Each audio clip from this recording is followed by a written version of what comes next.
there on the expressway. Have you heard anything like that? Or is there a way to address that at this point, too? Well, we're in a waiting pattern as well as the waters start to recede. On 76 and down at 676 where it's closed, there's a pump station down there at 22nd and Vine Street, which has been failing. It hasn't helped us out at all. So we're really waiting for those waters to move back. We really can't do much right now. Usually we pump some of that water, but this is flooding. This is a really dangerous situation. I'm not even sure the pump station itself could handle all the water.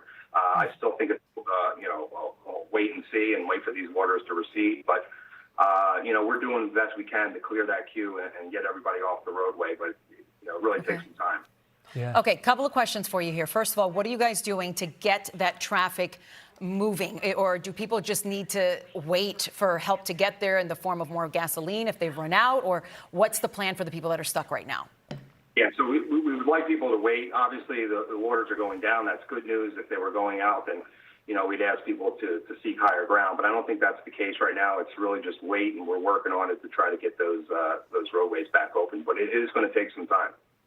And Brad, one thing I'm hearing here is just how unprecedented this is. And we're seeing these images, and, I grew up in this area. I don't know if you did as well. You've never seen anything like this before.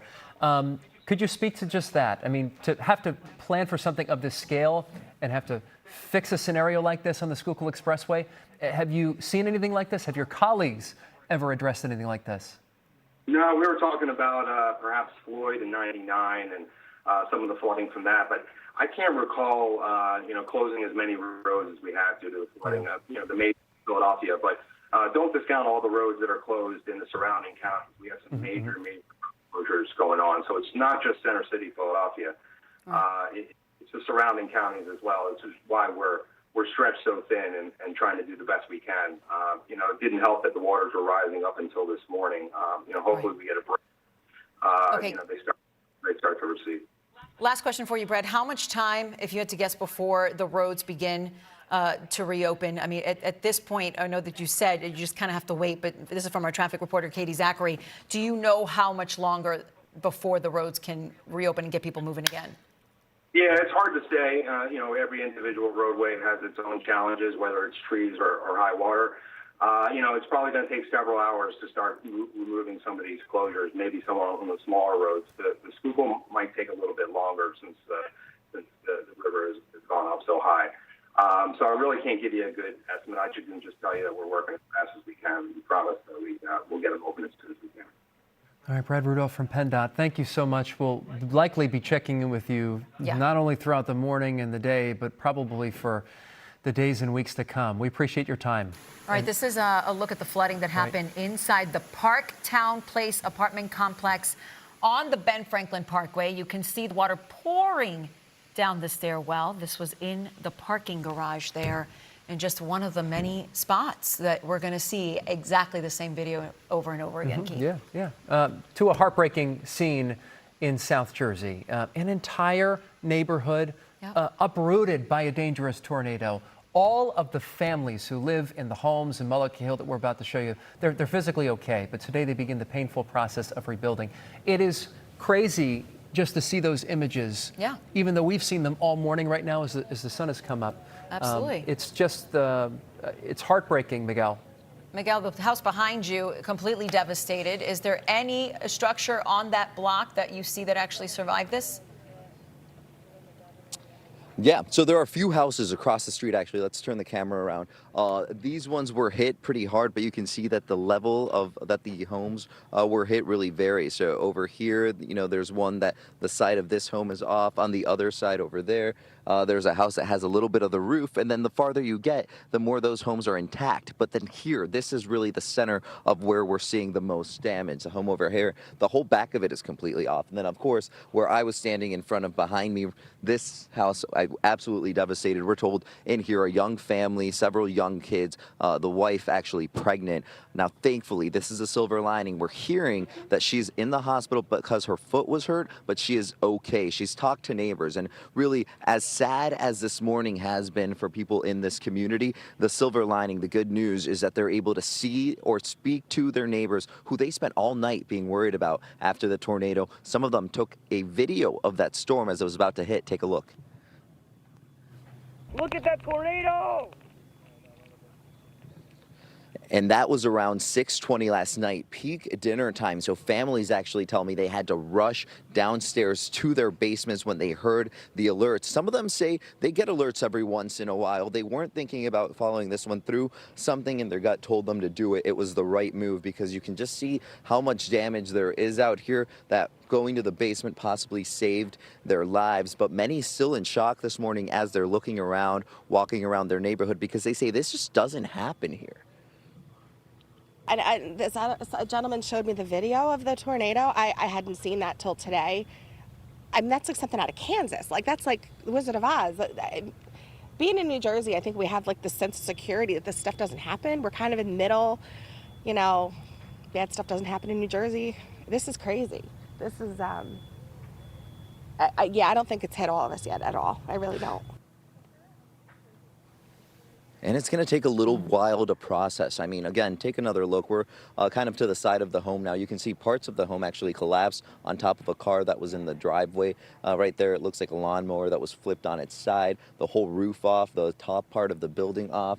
Now, if we go over here, this home, the roof off over there. So really, anywhere where I'm standing, you can see damage most places you look. But also another thing that I've been seeing this morning is neighbors coming in to help. Now, one story that I want to tell you guys really quick before I send it back, I was seeing people pick up clothing from all over, and these are clothing that are in the mud. Obviously, it's rainy, it's dirty out here, there's debris everywhere, and they're picking up the clothing, they're putting them in piles, and I'm asking them like, oh, is that from your home? Are you okay? How are you doing? And they're saying, no, we live across the street. Our home wasn't hit, but we're trying to think of ways to help, and I would think they want to keep some of the things, you know, but that blew away. They're going to wash these clothing. They're going to take these piles, take them to the laundromat, wash them, and then try to find the owners, return them to their neighbors so that they have something left from the home that they left behind because of the storm. And that I just thought was beautiful. I mean, obviously people say, look for the helpers.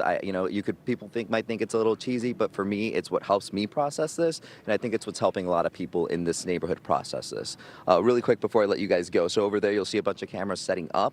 Governor Murphy, he's about to arrive any moment. He'll be touring the damage, and then he's going to speak to us. Obviously, there is an emergency declaration here in New Jersey because of the storm, so I'm sure we'll take that live, and we'll have that info for you guys as soon as he gets here. But for now, I'll send it back to you guys. I'm Miguel Martinez Valle.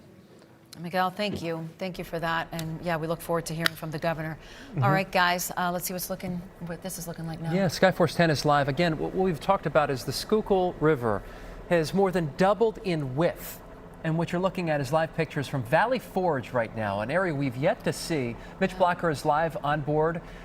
Mitch, gosh, much of the same, but you're seeing these homes much more spread out. Have you seen any rescue attempts?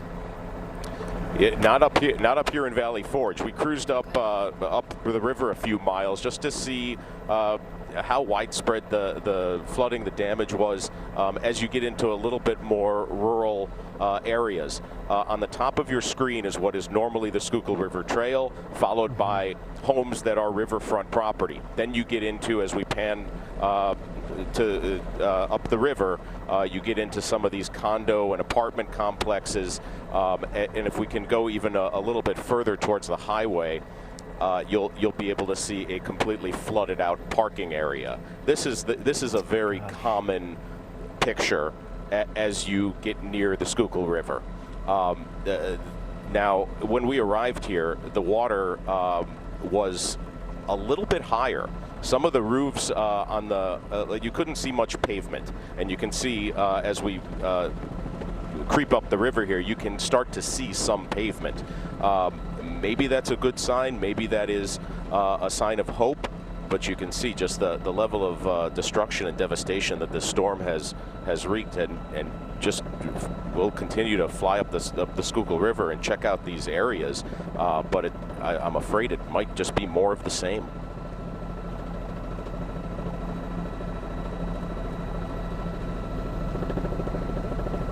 And Mitch, one thing we've been noticing as we look at all these live pictures, and we've got our eyes on the Schuylkill River Trail in Philadelphia, it looks to be receding north to south. So the farther you get from the city, the quicker the rain seems to be receding, which aligns with what Crystal Cly, our meteorologist, told us this morning, that a lot of this water that fell, again, months of water in just a few hours that fell across our area, they hit a stream, they hit the river, and they're on their way to the ocean. So it seems to be moving in that direction, and hopefully that means some relief is on the way here. Gosh, what a devastating scene to look at, though, from Skyforce 10. And how many residential areas have been impacted, and how Dozens. few they can get to. And in fact, we're going to get, Mitch, stay with us, but we're going to go over to Fire Commissioner Adam Thiel just to talk about the rescue efforts, what 911 was sounding like. I mean, Commissioner Thiel, tell us a little bit about the calls that you guys are getting and how you're getting to people. Well, it was a very busy night.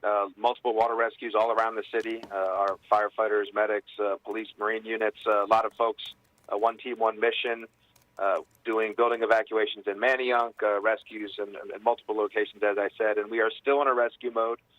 We still are taking people out of buildings, and thankfully, no vehicle rescues today. We want to remind people, turn around, don't drown. Please do not drive through a flooded road, even right now. Where are the worst areas, Commissioner? Well, along the Schuylkill is probably the worst, although we did have flooding in a lot of other areas across the city. And we're still, we're still really in response mode. We haven't moved into recovery yet.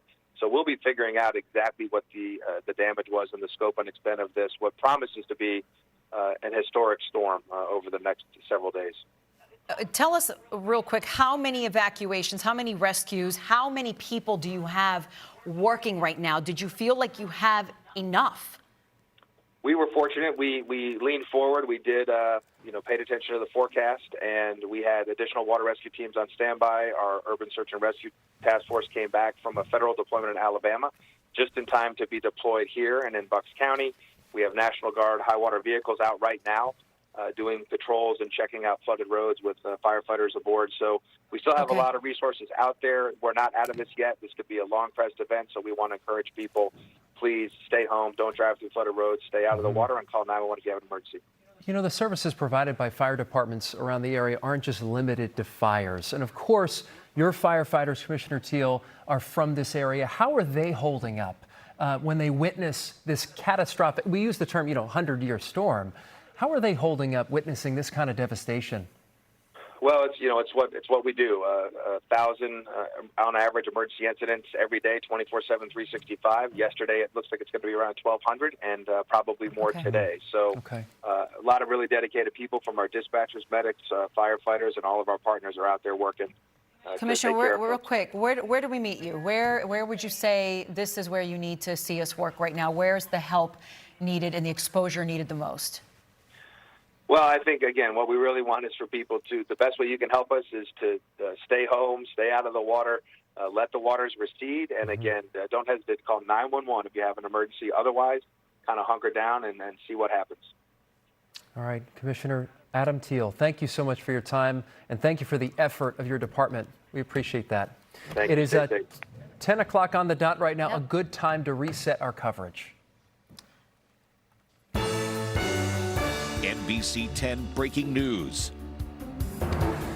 Good morning, everyone. I'm NBC10's Keith Jones. And I'm Lucy Bustamante. We're coming to you with breaking news, serious, unprecedented flooding in the wake of yesterday's heavy rains. And we're also following the devastation, of course, left behind by at least one tornado last night, I should say. Absolutely. Let's get on out to NBC10's Randy Gyllenhaal. He's live for us in Manayunk. At last check, Manayunk, it hit that crest level. Hey, JR. The water, it ended up coming back down. I believe Randy's calling the photographer back over to the camera, by the way. When these types of things happen, you're just rolling. You're rolling with That's the punches. That's exactly what's going on right now. Right, Randy?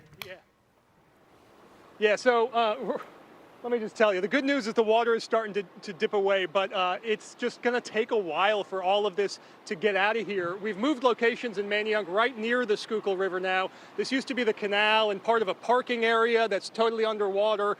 Over here is the Schuylkill River bike trail and the walking trail that is absolutely underwater and going to take some time for it to get out of here. The good news is we're seeing that receding happen. And as we talk about this and see those cars parked over there by the apartment complex, I've got Joan with the Manayunk Development Corporation. You know, love, and live in Manayunk. Just tell me your reaction and what have you seen today? So we started preparing yesterday morning. It's heartbreaking. We've been on. This is one of the worst, but these businesses are amazing. They're all small business owners, and they are able to rally. We're trying to get as much information from city, state, federal, cleanup, figuring out what's going to happen in the next 4 hours, the next 12 hours, tomorrow.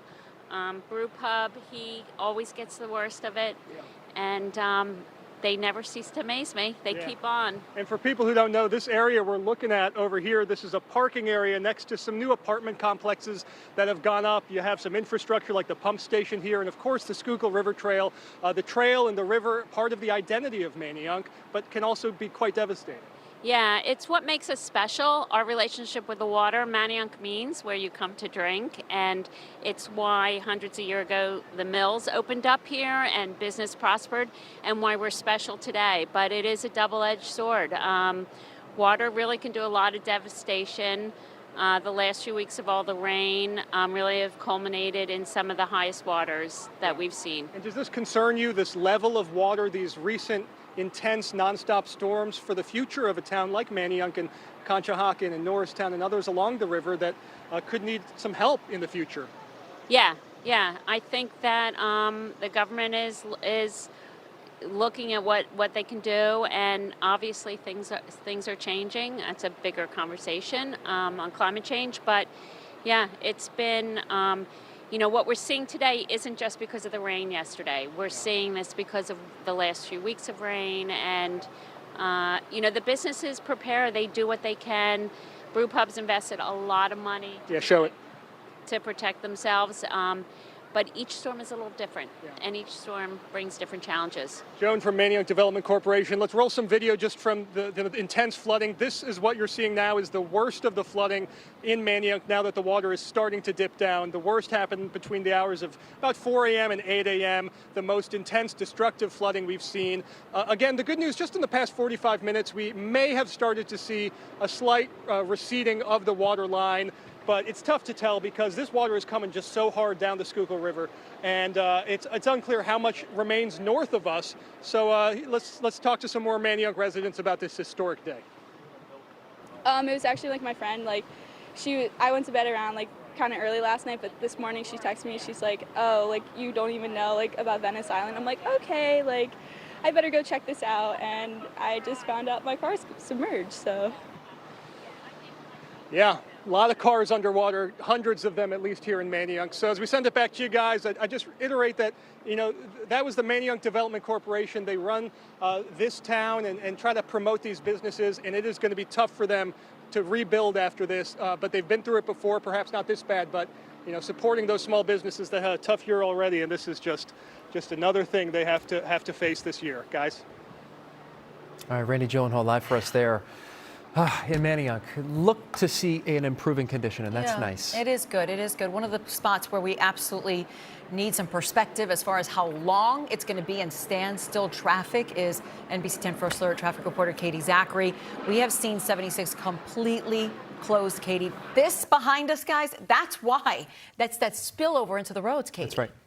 That's a spillover, and we're looking at that because this is a shot we've had up for so long, and we haven't seen any signs of things receding from this shot. But it's nice to know Randy, who's been out there since the early morning hours, is seeing those levels go down just a little bit. Right. So we all talked to Brad Rudolph not long ago with PennDOT, and that was just really informative because he was telling us that PennDOT right now is dealing with 60 to 70 incidents across the board. So while we're highlighting a lot of what's going on the Schuylkill Expressway and some of the other majors that PennDOT deals with, they have a multitude of other issues where their crews are responding to, and Brad said he really thinks it's going to be not just hours, but more than hours. Maybe some of those smaller things that are happening on local roads will be cleared up in a matter of hours when the water recedes. But things that are blocking and delaying and shutting down the Schuylkill Expressway and parts of this major highway will take even longer. So let me tell you what we're looking at. This is 76. This is traffic headed in the westbound direction. This is right between University Avenue and the exit for South Street. You can see police have blocked off any cars from exiting onto South Street. Actually, no, they're all being forced off at South Street because the Schuylkill Expressway in both directions is closed at 30th Street because just beyond this camera view, kind of behind us, the water levels from the Schuylkill Expressway have risen so much they've overflown onto the highway, making it impossible for cars to travel by that 30th Street and that Market Street exit. So that's what we're dealing with. But this is just the juxtaposition of this shot versus some other shots along the Schuylkill River, I just think is very telling, because here we have water is not on the road here. And then we have, it hasn't even gone over the banks of the highway. And then we have people playing soccer at Penn Park. This is the University of Pennsylvania. We have this local road is just fine. And if you go north a little bit, it is a totally different scene. So it just really depends on where you are. Across the board, we're dealing with red throughout our interstates. We address the fact that 76 at 30th Street is closed in both directions. And that backup is as far as Oregon and Passyunk Avenue, and then going in the other direction to Montgomery Avenue. We also have closures 76 at Belmont Avenue. There's water on the highway, and the on and off ramps are affected. And also, we can't ignore this. The Vine Street Expressway has been closed for hours. The Vine has been turned into a river instead of a road. So again, just waiting for that water to recede before crews reopen these major thoroughfares.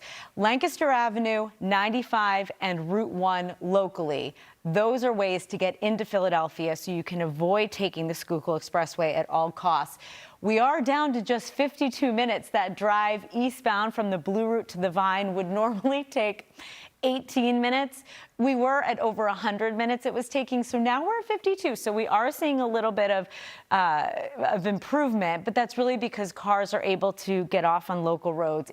Things are not moving on the Schuylkill, so you just want to avoid it, like we said, at all costs. 95, you are seeing some delays. We had a disabled vehicle because of volume. We don't have any water on 95, so it's a 29-minute drive southbound between Woodhaven and the Vine Street Expressway. Just to highlight one of our other majors, Keith and Lucy, that we are following, that really does not have any flooding damage. Yeah. We just have some delays there because of volume, which is what we would typically expect to see on our majors.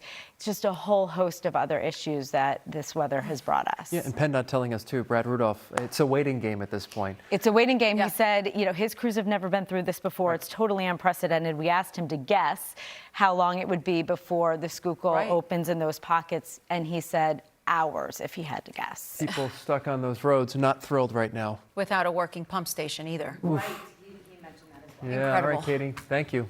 All right, so obviously Montgomery County got hit so hard. We were in Bridgeport. Skyforce 10 has now moved on to Chester County and Phoenixville, and this is where we now find Mitch Blocker up in Skyforce 10. What are you seeing, Mitch?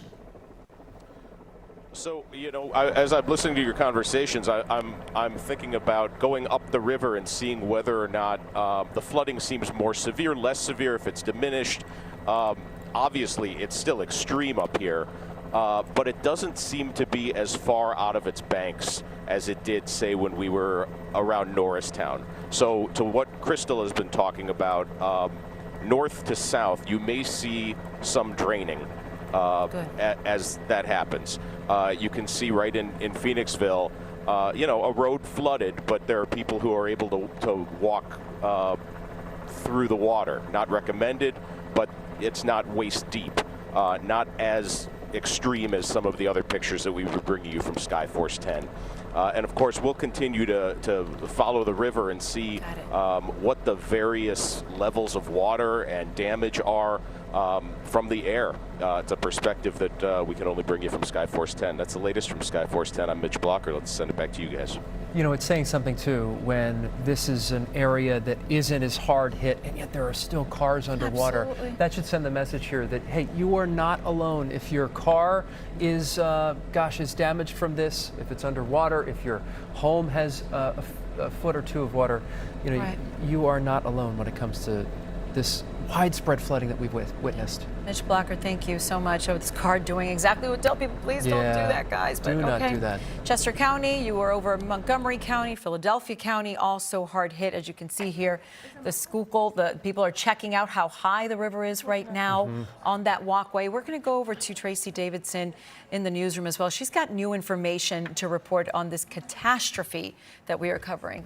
Lucy, this is the response of the Red Cross. I just got off the phone with them. They have 4 shelters set up, realizing that some people were at the shelters last night, but they will see more people looking for shelter, who have been evacuated even this morning, looking for a place to stay, looking for a place to stay safe.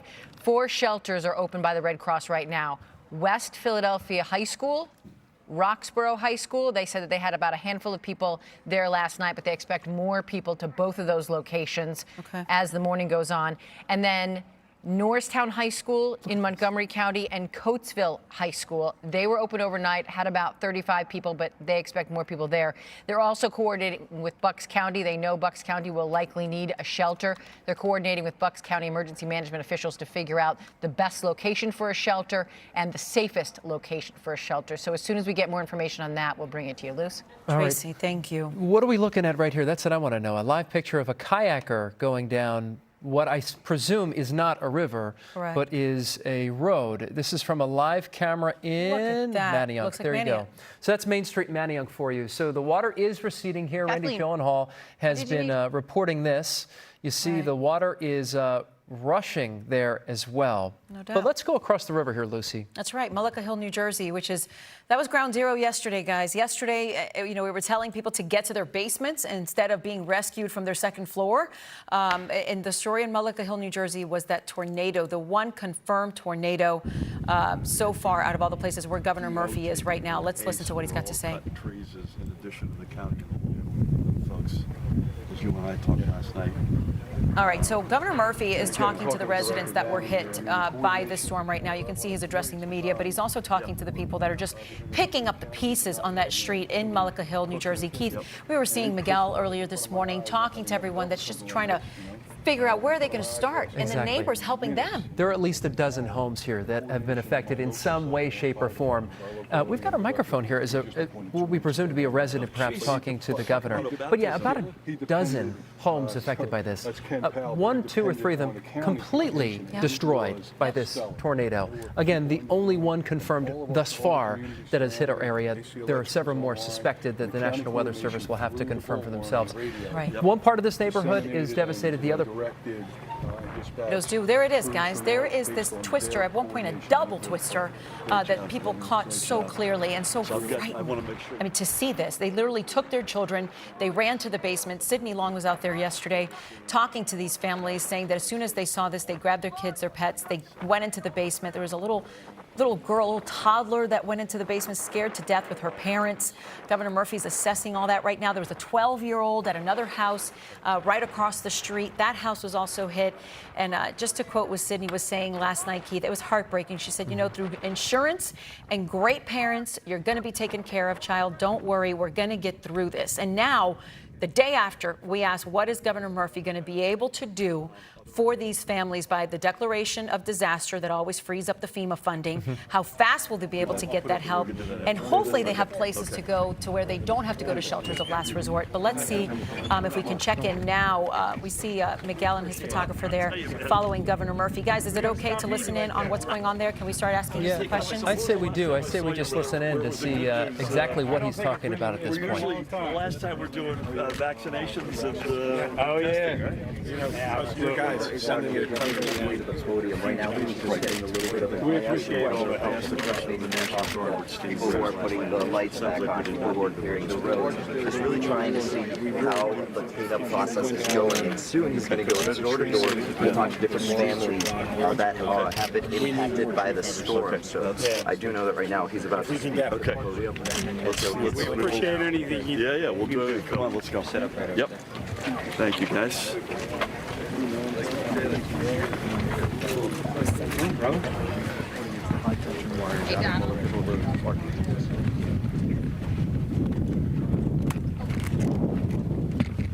We are waiting for Miguel Martinez Valle to be able to approach the governor here to see exactly what's going on. In these situations, sometimes when the politicians arrive to the scene, sometimes they want to talk to the families. They want to talk to the local mayors or the local commissioners, kind of get a feel for what they need before they address the media. That could be what's happening right now. We'll let Miguel kind of get his situation squared away there. But once again, just to give you an idea of where we are, Mullica Hill, New Jersey got hit by a very strong tornado. We don't have a rating for that EF just yet. That's going to be something that the tornado assessment crews they're doing right now from the National Weather Service. One of the things that Crystal Clyde was reporting, that they have been so busy this summer. We have gone way over 50 tornado warnings, and we don't have an exact number of how many have officially touched down with this particular storm. But with Fred, Keith, we had 10 confirmed tornadoes just with Fred. Yep. And we didn't see what we all heard last night at some level. Our phones were going off. Once every 2 minutes we were getting a warning on our phone? Yeah. No, this is something that was unprecedented. Here we go. Governor's approaching the microphone. You see behind him, too, there's Congressman Donald Norcross, who represents that area. Let's listen into what the governor has to say. It's unspeakable, extraordinary event. As I said to him, he and I have gotten to know each other over the past 24 hours, not necessarily in the way that we would have hoped.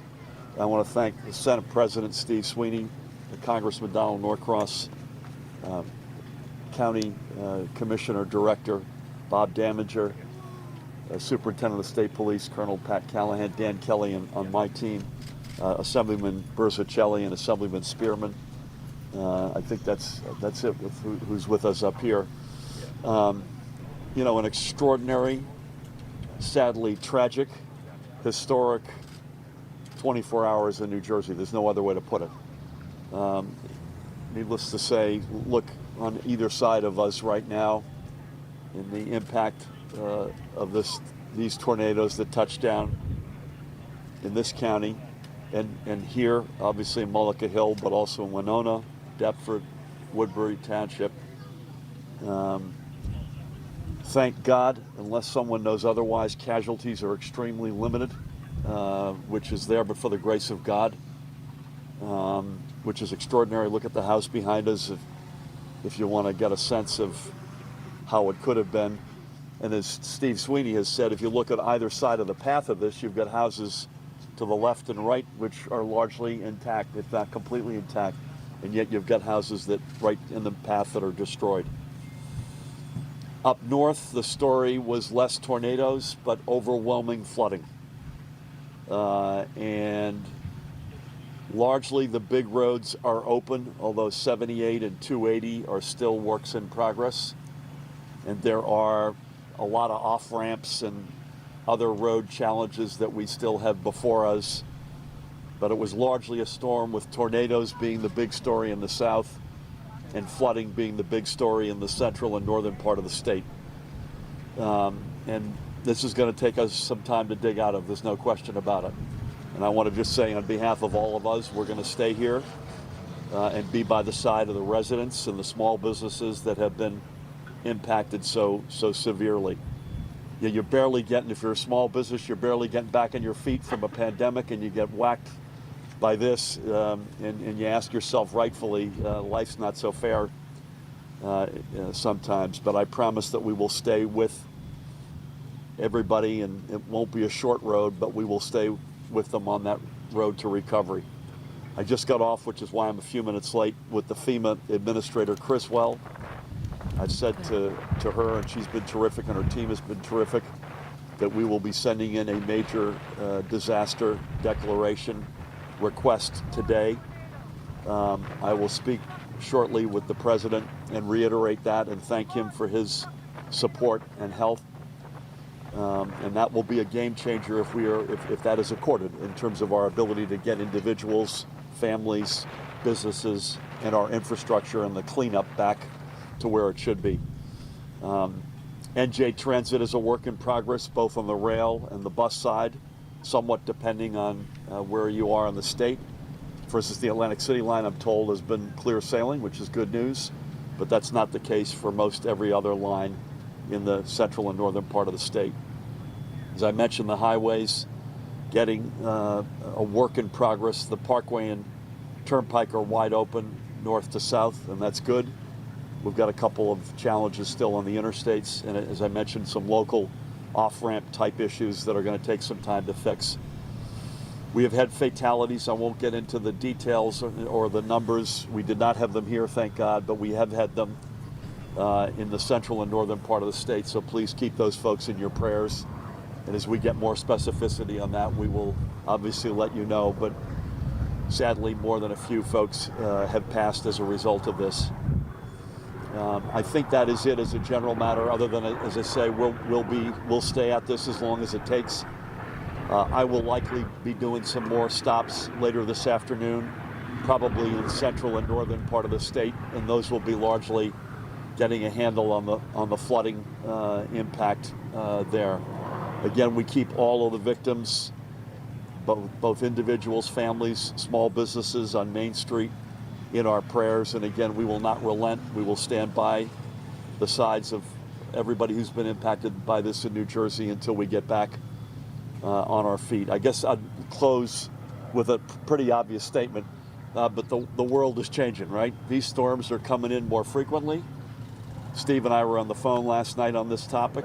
They're coming in more frequently. They're coming in with more intensity. And as it relates to our infrastructure, our resiliency, our whole mindset, the playbook that we use, we got to leap forward and get out ahead of this. Any infrastructure money we get, I'll bet you a lot of it will be put into resilient infrastructure, because that's exactly what you need when you're the most densely populated state in the nation with our extraordinary location, which is second to none. I think any amount of investment we can make in the years ahead in resilient infrastructure will be investment that will help us, please God, if we have to deal with things like this going forward in the years ahead. Anybody want to add anything, guys? Just from the federal side, first of all, thank you, Governor, for being here. Steve, the legislative team for New Jersey, and certainly the commissioners and mayor and township.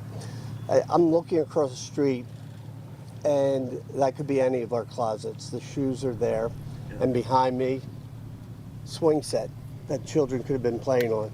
The fact that people were not killed or seriously injured is just amazing. But when we look at this, and we were in Washington last night monitoring, we were in session till 3 o'clock this morning.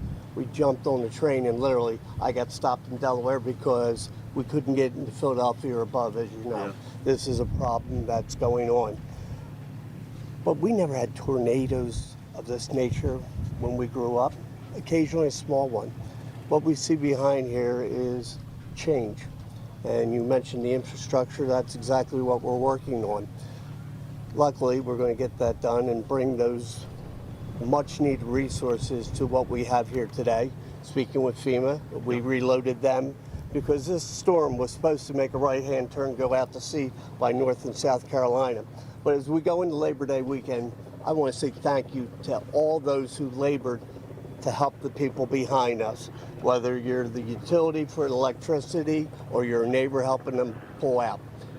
That's what makes New Jersey a great state. We help each other in times of need, and we're going to need more help. So based on that, we just want to thank all you who helped, and certainly if you're having trouble, obviously, give our office a call. Certainly the legislators, insurance issues, certainly we want to be there for help. Amen. With that, Steve, come on down. Thanks, Tom. I want to start with thanking our first responders. They come out, they're the front line of defense, and they do a hell of a job for us, and they put their own safety at risk. The county's OEM is outstanding. The coordination, everyone working together to make things work. I'm talking to Bob last night and Lou, the mayor, and most importantly, the governor, because I asked him for some help, and help came last night.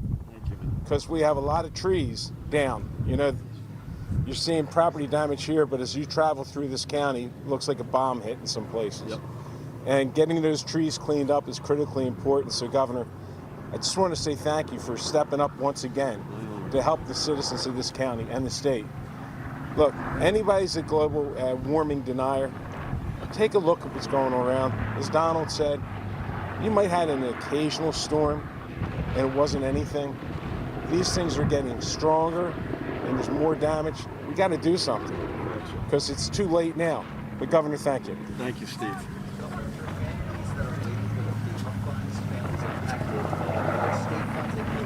Red Cross, how do they get help? Yeah, I mean, we will probably be, not probably, we'll be putting up a whole lot of information on where people should either go, websites or calls, or phone numbers rather, to go to. And it will be both a combination of state, federal, and third parties like the Red Cross. And it will obviously depend in part whether or not you've got a structure like this versus whether it's water damage, etc. I want to reiterate, before we take a couple of questions, the points that these guys just made, in particular on first responders. I was in a room this morning at the statewide traffic management system with the Colonel and Dan, and nobody in that room. I slept a couple hours. Lou, I suspect you didn't sleep much last night, or Bob. Nobody in that room had slept.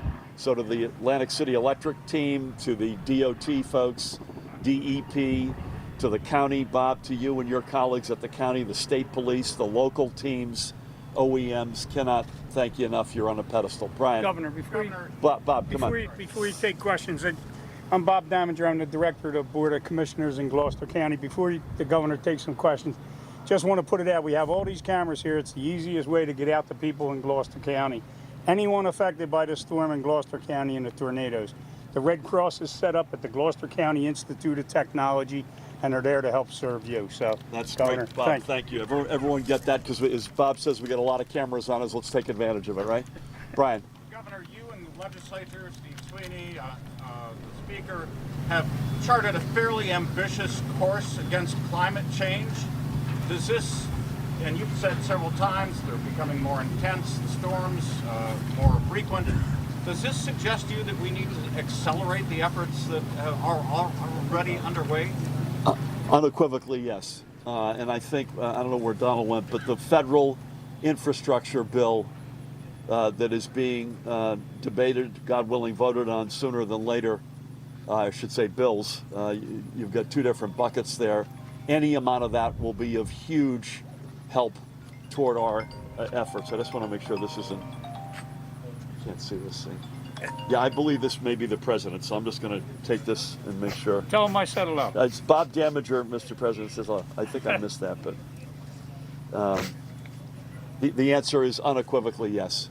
I assume you all would agree. Level, Governor? I'm sorry? State level? State and federal, but there's only, we will put state resources into this as we have done, and we'll continue to do, but the game changer here is the feds and the work that Donald is doing with federal dollars.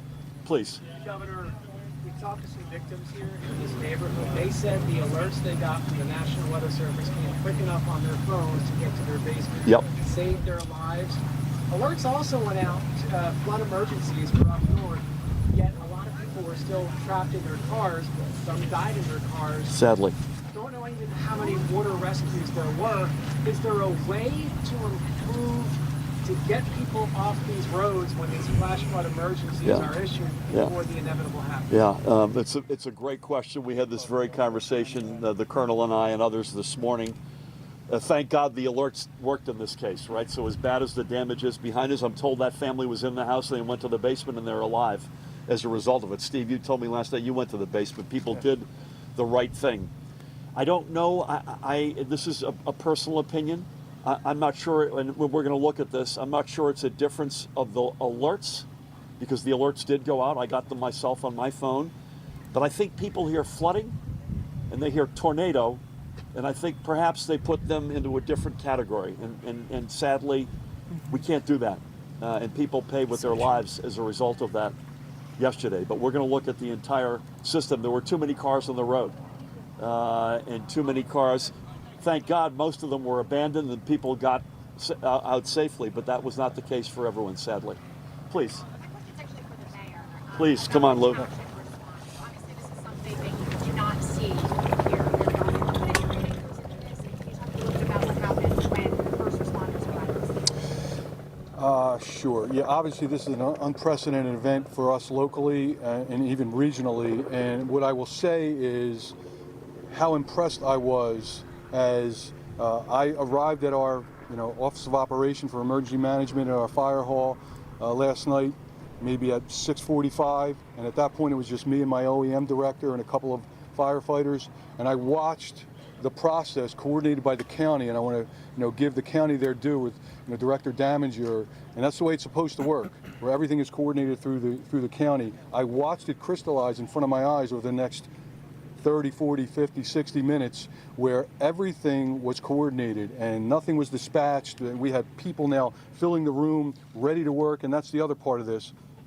This support from our neighboring communities and from individuals just showing up in the middle of, at that point, a torrential rainstorm after the tornado had left, and filling our firehouse ready to be dispatched, but not doing anything based on our local OEM directive that we have to hear from the county first. They did a stellar job. Thank God, and only by the grace of God was there no loss of life or serious injury to be dealt with during that critical first hour or 90 minutes. But by the time we got through that, the coordination, it was like clockwork. And it was really something to behold. And I literally was just watching it all happen. Incredible. Where we go from here is, it's a focus on our residents and their health and well-being, first of all, and therefore if there is a sheltering need or any type of support, that is coming to us, in spades, where we're just getting so many offers for that. That will be our focus, and we have that coordinated locally from a township perspective. And then it becomes about these homes and the damage to them and the digging out, cleaning up, and rebuilding. And look, that's where Americans, New Jerseyans, quintessentially come together. And we saw it last night and we're seeing it now. Everybody supports one another. The help will be there. We'll clean up, we'll dig out, we'll rebuild. I want to make one final comment that, the governor, and again, I cannot thank enough the fact that the levels of support from all levels of government. I got my, congressman from a different district, by the way. Okay, Congressman Norcross is here. I've got obviously my district, legislative district representatives here. My good friends, Senate President Sweeney and Bob Daminger, and the governor comes down. So that support is incredible. But at the end of the day, what the governor said, it's residential impact and then business impact. Locally, we were lucky enough where not many of our businesses were physically impacted. However, and this is the last comment I want to make and put a light on it, we had our farming community affected. And that is, they are the foundational pillar of where we are, and they have been for generations. Locally, the Grasso family farm was devastated. It's basically gone. And in speaking with him at 11:30 last night, he is devastated. But as he said, he will rebuild. He had his farming community family around him pledging their support to help him get through the rest of the season and somehow salvage whatever that might be and rebuild. And just north of us in Mantua, the Ecos farm, the largest dairy farm, I believe, Governor, in the state, with 250 plus cows, where we're told at this point they've lost as much as 100 of those cows. It's devastating to that business and to that to that culture, and I want everybody to just keep them in your thoughts and prayers now. Well said. Thank you. Lou, you make a very important point. It's farms here, and then if you go into the central part of the state, northern part of the state, it's Main Street businesses. Yeah. I saw a video of Milburn in Essex County last night. You and I looked at that. A raging river down right down the middle of town, and all those small businesses are crushed, and the farms down here are crushed, and there are homes obviously in all over the state. Maybe take one more. We got to keep up. Morris River Township last week. Yep. Morris River Township, Senator Testa helped set it up. Yep. They were asking him for storm mitigation protection measures. Yep. He left without committing any. Yep. What do you guys say about that? Listen, he's doing a lot, in fairness to him. The DEP is just, you may have seen, put out a big report with the Army Corps of Engineers, which is a preliminary report, but a big one as it relates to resiliency as up against storms. That's more focused on the shore than it is on the shore. Largely came through last night okay. Most of what we're dealing with, the overwhelming amount of what we're dealing with, is inland. But they'll be there, I promise you. But it's the game changer will be continuing to do what we're doing, and God willing, do more. And then with Donald's help and other colleagues, adding on top of that the federal money to really, that's the game changer in terms of building the resilient infrastructure we need. Maybe one last one, sir. Just for Bob, can you name the municipalities in Gloucester County that you assess damage in, or there's damage? Well, Harrison Township, Bob, Mulligan Hill, where we're at. Do you mind coming in, Bob? Harrison Township, where we're at right now, Mullica Hill, Woodbury Heights, Deffert, Winona was hit hard. Several of the other towns weren't hit as hard, but just got a piece of it. But Mantua was hit hard. Mantua, Winona, Harrison Township, I think, were the hardest hit. Yeah. And on the outskirts, Woodbury Heights, a little bit of Woodbury. And Deffert. Yeah. So, you know, and I just want to let you know, and to the people that live here and the residents that are here, I know every one of these gentlemen very well that are standing around me. This isn't just a photo op for a bunch of politicians to stand here. These people will be here for the residents of this community and the rest of Gloucester County. And they'll all tell you, to roll none of their words, we're not walking away from anybody. We'll be here through the process, right, Governor? You betcha, Bob. And you can count on us. You need anything, you call me in the county, you call your local legislature, our congressman will help out, and, you know, all the way up to the governor. So we're here for the duration. We're not going anywhere.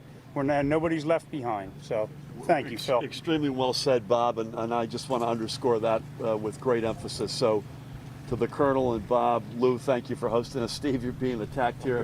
Bill, Donald, John, to everybody here, especially to the residents who have been impacted so severely. We are with you.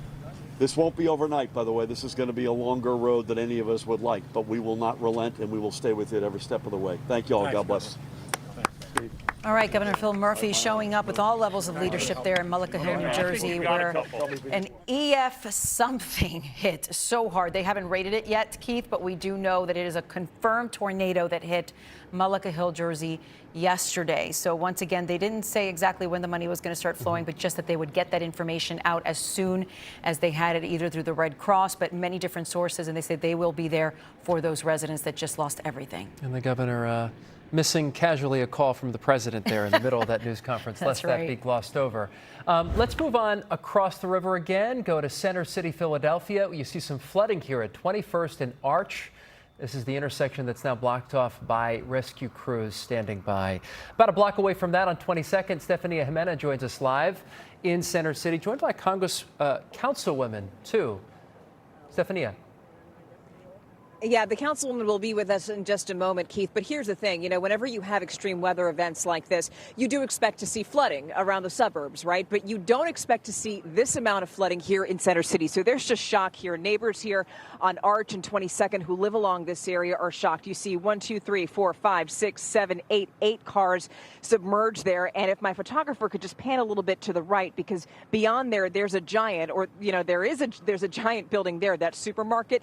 You can't even see it because it is, in fact, underwater. And this is just not something that people here are used to seeing. And so you have a lot of people waking up this morning, going to their cars and finding that that their cars are submerged, so they can't even do that. So we're joined now by Councilwoman Helen Gim, who's been out since 6:30 this morning. We should also mention that the Councilwoman is also a resident of this area. So if you could tell us, Councilwoman, what have you seen so far? Yep. Well, there's a rescue boat going down 22nd Street right now. It's pretty incredible.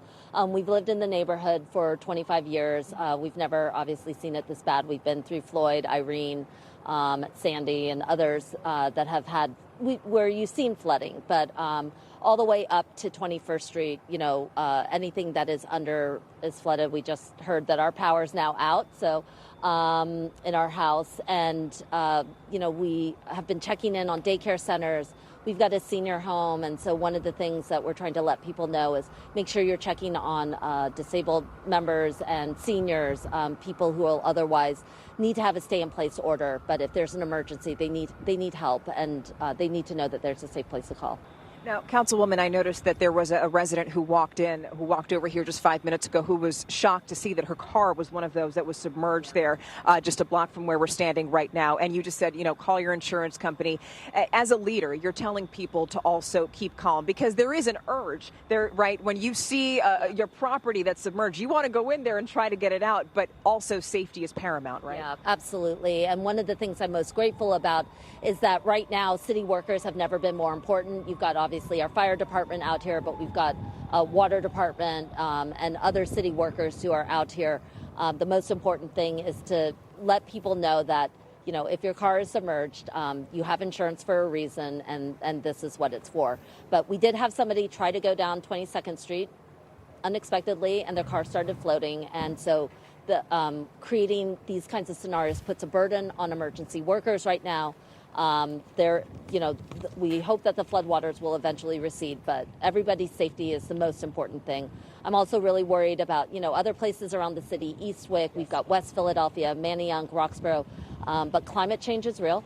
It's happening here in Philadelphia, and it's happening on cities all over the nation. And so we really need to have an infrastructure plan that has this in mind for the future. And you're a leader, so you're one of the people who can actually make that happen. What do you think you're going to push for now? Because this is something that has been, we've done climate change specials where we've discussed this kind of thing affecting the city of Philadelphia. So what, as a leader, can you push for that is reasonable? Yeah. Well, clearly, infrastructure has got to be more than just highways and roads. Infrastructure is about there's Green New Deal infrastructure that addresses flooding and the potentials for all of that. There's issues around schools and wiring and all these things. So I think that there is a real vision that has to come from cities right now. It's not just about Congress and the federal government that often feels like it's in, a complete standoff. Cities right now are, with millions of people, of lives that are at stake and the future of this nation, are at the front end of climate change. And so an investment in smart Green New Deal infrastructure that takes a look at water safety, flooding, protections, home ownership, all of this is essential, and it's something that I think all of us as city leaders are going to be working towards and building, but especially now, we cannot afford to wait. Well, we can't, and I would imagine that urge or that feeling is definitely all the more important now for the people who live, especially in this area. You have to figure, you wake up in the morning and you see that your home, your apartment building is completely surrounded by water. And I can tell you this much, I've been here at Arch and 22nd Street for about, 20 minutes, and this water that we're seeing right here, it has risen, it has continued to go up, and that's why when people are being told, if you're getting one of those alerts on your phone that tell you to shelter in place, please heed those warnings, because it can get pretty serious here and we don't want anybody to get hurt. So we're going to continue surveying the area here in Center City, obviously an area that is not particularly prone to this kind of flooding, but we're going to continue talking to people in this area and just getting you the information as soon as we get it. For now, we're live here on Arch and 22nd Street. I'm Stefania Jimenez, NBC10 News. Back to you, Keith. Stefania, thanks. I want to point out what's behind us, actually, just for a little bit, right? Sure. This is a live picture of the Schuylkill River Trail. We've been keeping an eye on this all morning long. The depth of the water here hasn't changed. No, and this not is at all. around Center City. Yep. Normally, you'd see on the left-hand side right here, that'd be all grass, right? You see the ramp going on up to the South Street Bridge. Exactly. That's right there at University City on the right. There's usually a dog park down there that's completely submerged now. Yeah. It's one of the places that we've seen this. Manayunk, boy, did that get hit hard as well. Main Street is underwater right now as well. Yeah, we have seen water up to the top of cars. At some points, business owners say the flooding is unlike anything they've ever seen before. And these are the same business owners that have just recovered from a pandemic. That's right. Getting their feet back underneath them. NBC10's Randy Gyllenhaal joins us live in Manayunk, where the water was rising all morning. Now it has since receded a bit, Randy. Yeah, just a bit. I was hoping it would go down more, but it's kind of stalled in the last 20 minutes or so. But if you take a look, you can actually see this is the water's edge, Main Street in Manayunk. A little bit of wet pavement up there. That's showing it is starting to creep back a little bit. So we're hoping the river has crested. But as you can see, so many businesses, brew pub, pizza shops, even more have been flooded out. I'm going to try to show you inside this business right here through the window, and if the camera allows it, you will see this office complex just completely flooded out.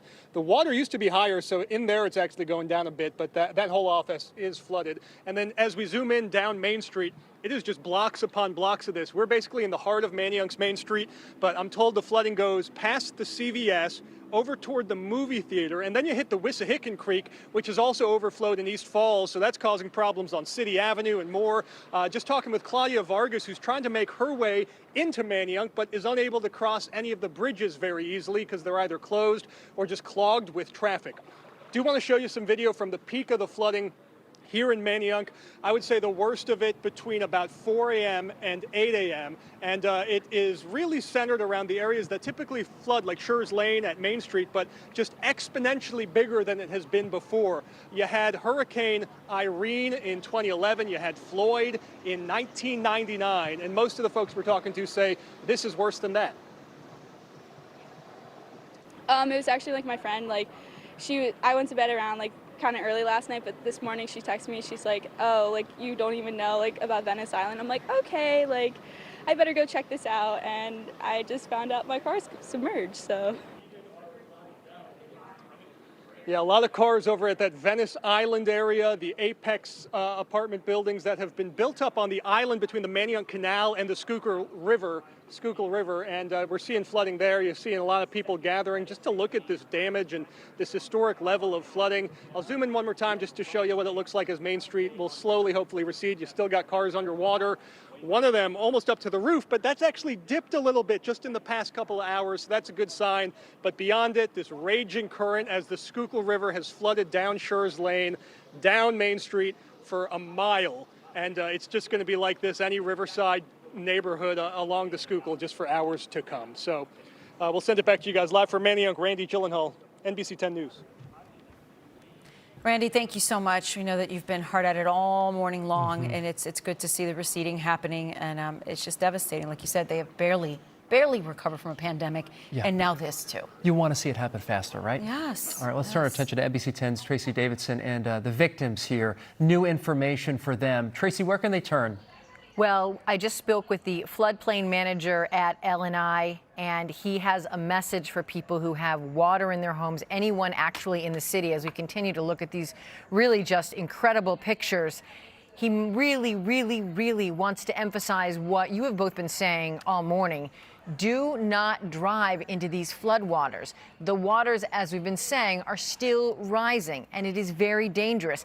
He also makes the point that he doesn't want people walking in it. And you would think people know not to walk in it, but apparently people are walking in it. And he said it's a serious danger because, number one, see how fast that water is moving right there? It moves fast. It can sweep you away quickly. And he said you could actually get sucked into the sewer system in the city. Oh, wow. So you really need to stay out of the water. He also said if you have water starting to come in your home, if you have water on the first floor, if you have water in your basement, that means if it's up to the outlets that your electricity might be compromised. Do not go into that water. Make sure if you can safely turn off your electricity, turn off the power. You want to do that. And in your basement, if you have a hot water heater, a gas dryer, a gas furnace, here's what can happen in situations like this. You get flooding in your basement. That takes the pilot light out. And then you run the risk of carbon monoxide. Now, if there's water already in your basement and you cannot safely turn off any of these items, just don't do it. But remember, it's still rising in some areas. You still have time to do some things. And so what you would want to do is you would want to shut off those appliances so that you don't run that carbon monoxide risk. He also told me, again, because it is still rising, if you think, oh, I think we're going to be okay, but if your car is in jeopardy, move it to higher ground. Look how many cars we have seen that have been flooded out, that have been just taken over. Move your car to higher ground if you still think that you have time. That's the latest from LNI. I'm also getting information from an insurance public adjuster, because there are a lot of people who right now are trying to clean out, even as we see this is happening in the city, in other parts of our area. Today is a cleanup day for a lot of people, and they're trying to figure out what they should be doing with all of the damage that has been done to their home, what they should be doing so they can get the most out of their insurance company. And I'll have that information coming up a little bit later. Lucy? Tracy, thank you so much for that really good information, Keith. Yeah, absolutely. Let's talk a little bit about the traffic situation, right? At some points this morning on the Schuylkill Expressway, and again, what we're looking at here is the Schuylkill River Trail. A lot of this water was up on the expressway at one point. We were dealing with, delays up to 100 minutes? And shutdowns. Which is crazy, and shutdowns as well. Let's turn to NBC 10 First Alert traffic reporter Katie Zachary. She's standing by with a look at the current picture. Looks also stopped. Looks like more of what we've seen. But this is a different angle. We've been showing throughout the morning the 76 closure at 30th Street, right near 30th Street Station, Market Street. And this is traffic headed westbound. So this is from the other side of the closure. We were showing you earlier how far traffic was backed up from Spring Garden all the way to Montgomery. And this is coming at it from the other side. So you can see police are here, state police are here, blocking you from going any further on 76 as you go past South Street and head toward Market Street. You're being forced to exit at South Street. This will be in place until the river water recedes. From our camera view, we could see that it had gone over the highway barriers and it was just covering 76 in both directions at Market Street. So there you go. It's closed in both directions. When we last heard from Brad Rudolph from PennDOT about an hour ago, he anticipates it will take hours before these interstates will get back to normal. I also want to focus in on the Vine Street Expressway, and that was one of our earliest closures. Around 3:30 this morning, when some of us were on the roads, I saw a lot of ponding there, some crashes as a result of the ponding, and then pretty quickly PennDOT enacted that closure. So you have from Broad Street to the juncture of 76, the Schuylkill Expressway. It's closed as you're going westbound, and then eastbound from 76 to Broad, it's closed as well.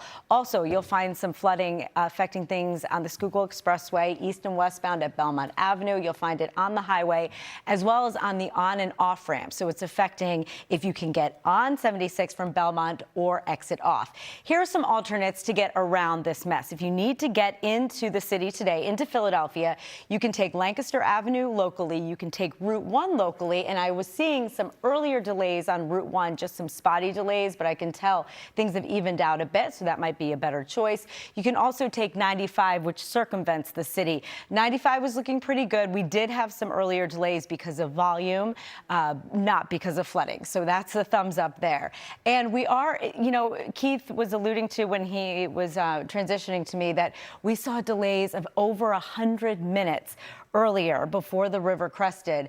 So we are seeing like a small sign, Keith and Lucy, of things slowly getting back to normal. I mean, we're far from normal. We're hours away from normal. But this is what we want to see. It also could be a sign that people are not getting on the Schuylkill Expressway. They're just staying off the road. So we don't have that volume coupled with the delays of flooding. Quick question for you, Katie, because there's some people, if you've been lucky enough, blessed enough to not have water in your home right now, and you just want to get along with your, Labor Day weekend, they want to get down to the shore. Are the roads good to go if you're going in that direction? Ben Franklin, AC, Expressway, all of that. Yes, that's pretty much like the shore and like shore points have remained somewhat unscathed.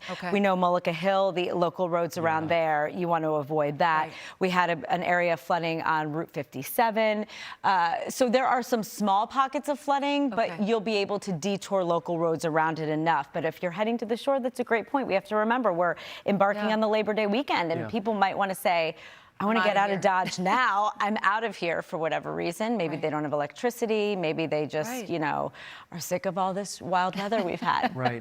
So you should have a pretty good drive ahead if that's where Katie, you're going. Thank you for the update. Got some new information related to the storm in Montgomery County. Unfortunately, we have to report at this point, the coroner is investigating 3 deaths storm-related. Also, we're getting new numbers with regard to the number of rescues that happened in Montgomery County. When Isaias came through, we set the record, 135 rescues in Montgomery County alone. This storm already, we have 452.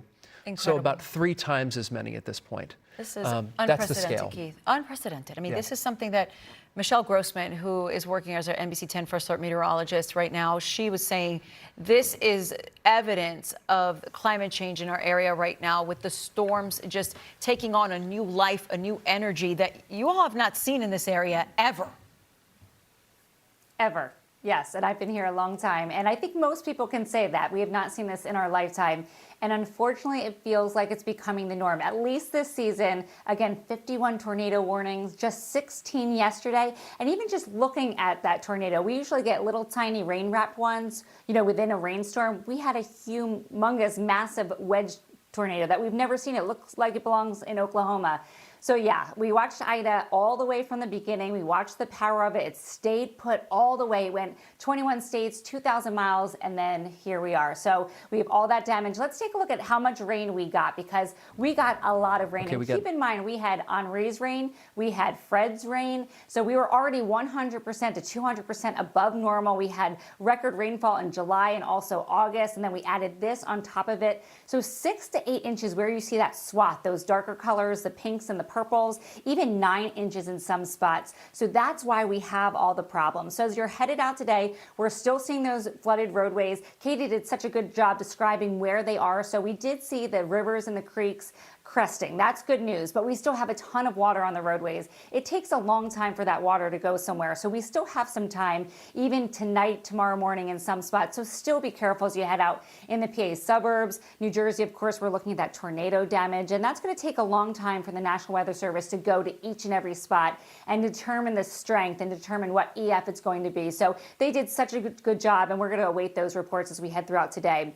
Where you see this graphic, you see all those green squiggly lines. Those are rivers, so we are looking at dangerous conditions. Again, most of them have crested. That's the good news. We're starting to see different pictures as we go throughout, the last hour compared to the hour before, and we like to see that. But we're still seeing some major flooding, and we saw record flooding. So where you see these pinks and the reds, that's where we're having issues.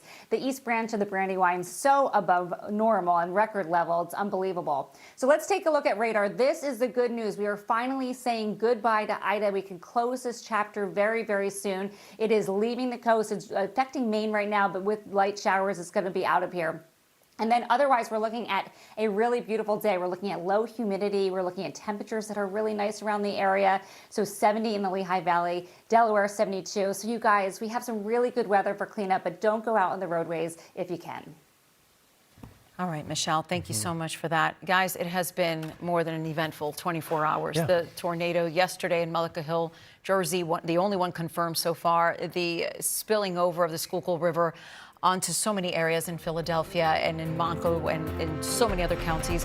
Our continuing coverage of the remnants of Hurricane Ida continues right now.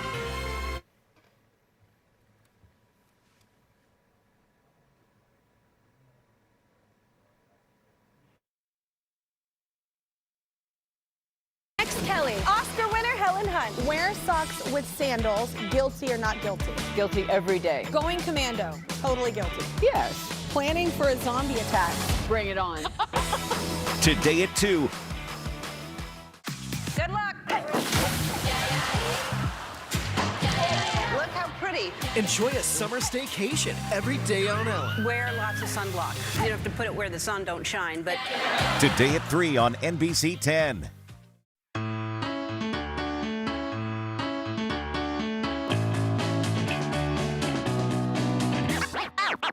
Because life's recipe is never just one ingredient. Introducing Bowl and Basket Fresh Chicken, now at ShopRite. You've waited all year for Fortune Off Backyard Store's annual Labor Day sale. Wait no longer. Shop now for our lowest prices of the year and take 40 to 67% off our entire stock of outdoor and patio furniture. America's largest outdoor furniture store has you covered with over 100 styles in stock and ready for immediate delivery. It only happens once a year. Save 40 to 67% off our entire stock during Fortune Off Backyard Store's annual Labor Day sale. First, there was Vegas, then Atlantic City. Now, your pocket. DraftKings has an online casino where you can play your favorite games whenever and wherever you want. Slots, blackjack, live dealer games, and more. We'll even give you $50 in free credits and a deposit bonus up to $1,500 to get started. Viva Las DraftKings. Download the app or visit us online. Try DraftKings Casino today with our exclusive offer and experience the casino floor like never before. Who would have thought that Burlington would have the latest styles, the brands I love, the coolest looks, and the prices? Need I say more? You'll love the deals. You'll love Burlington. NBC10 breaking news. Right now at 11, flooding devastation. Parts of our area submerged after Ida's remnants pounded our entire region for hours. People rescued from dangerous waters, homes leveled by tornadoes, and people picking up the pieces right now. This is NBC 10 News at 11 a.m. I'm Keith Jones. And I'm Lucy Bustamante, and you're watching special continuous coverage as we deal with massive flooding, tornado damage, and of course we have live team coverage for you to show the hardest hit areas, and of course primarily to keep you safe. We go first to Stefania Jimenez, who is live in Center City. She was talking to Councilwoman Helen Gim just a little while ago about the efforts there. What's happening to get those people out of their flooded homes into safety, Steph?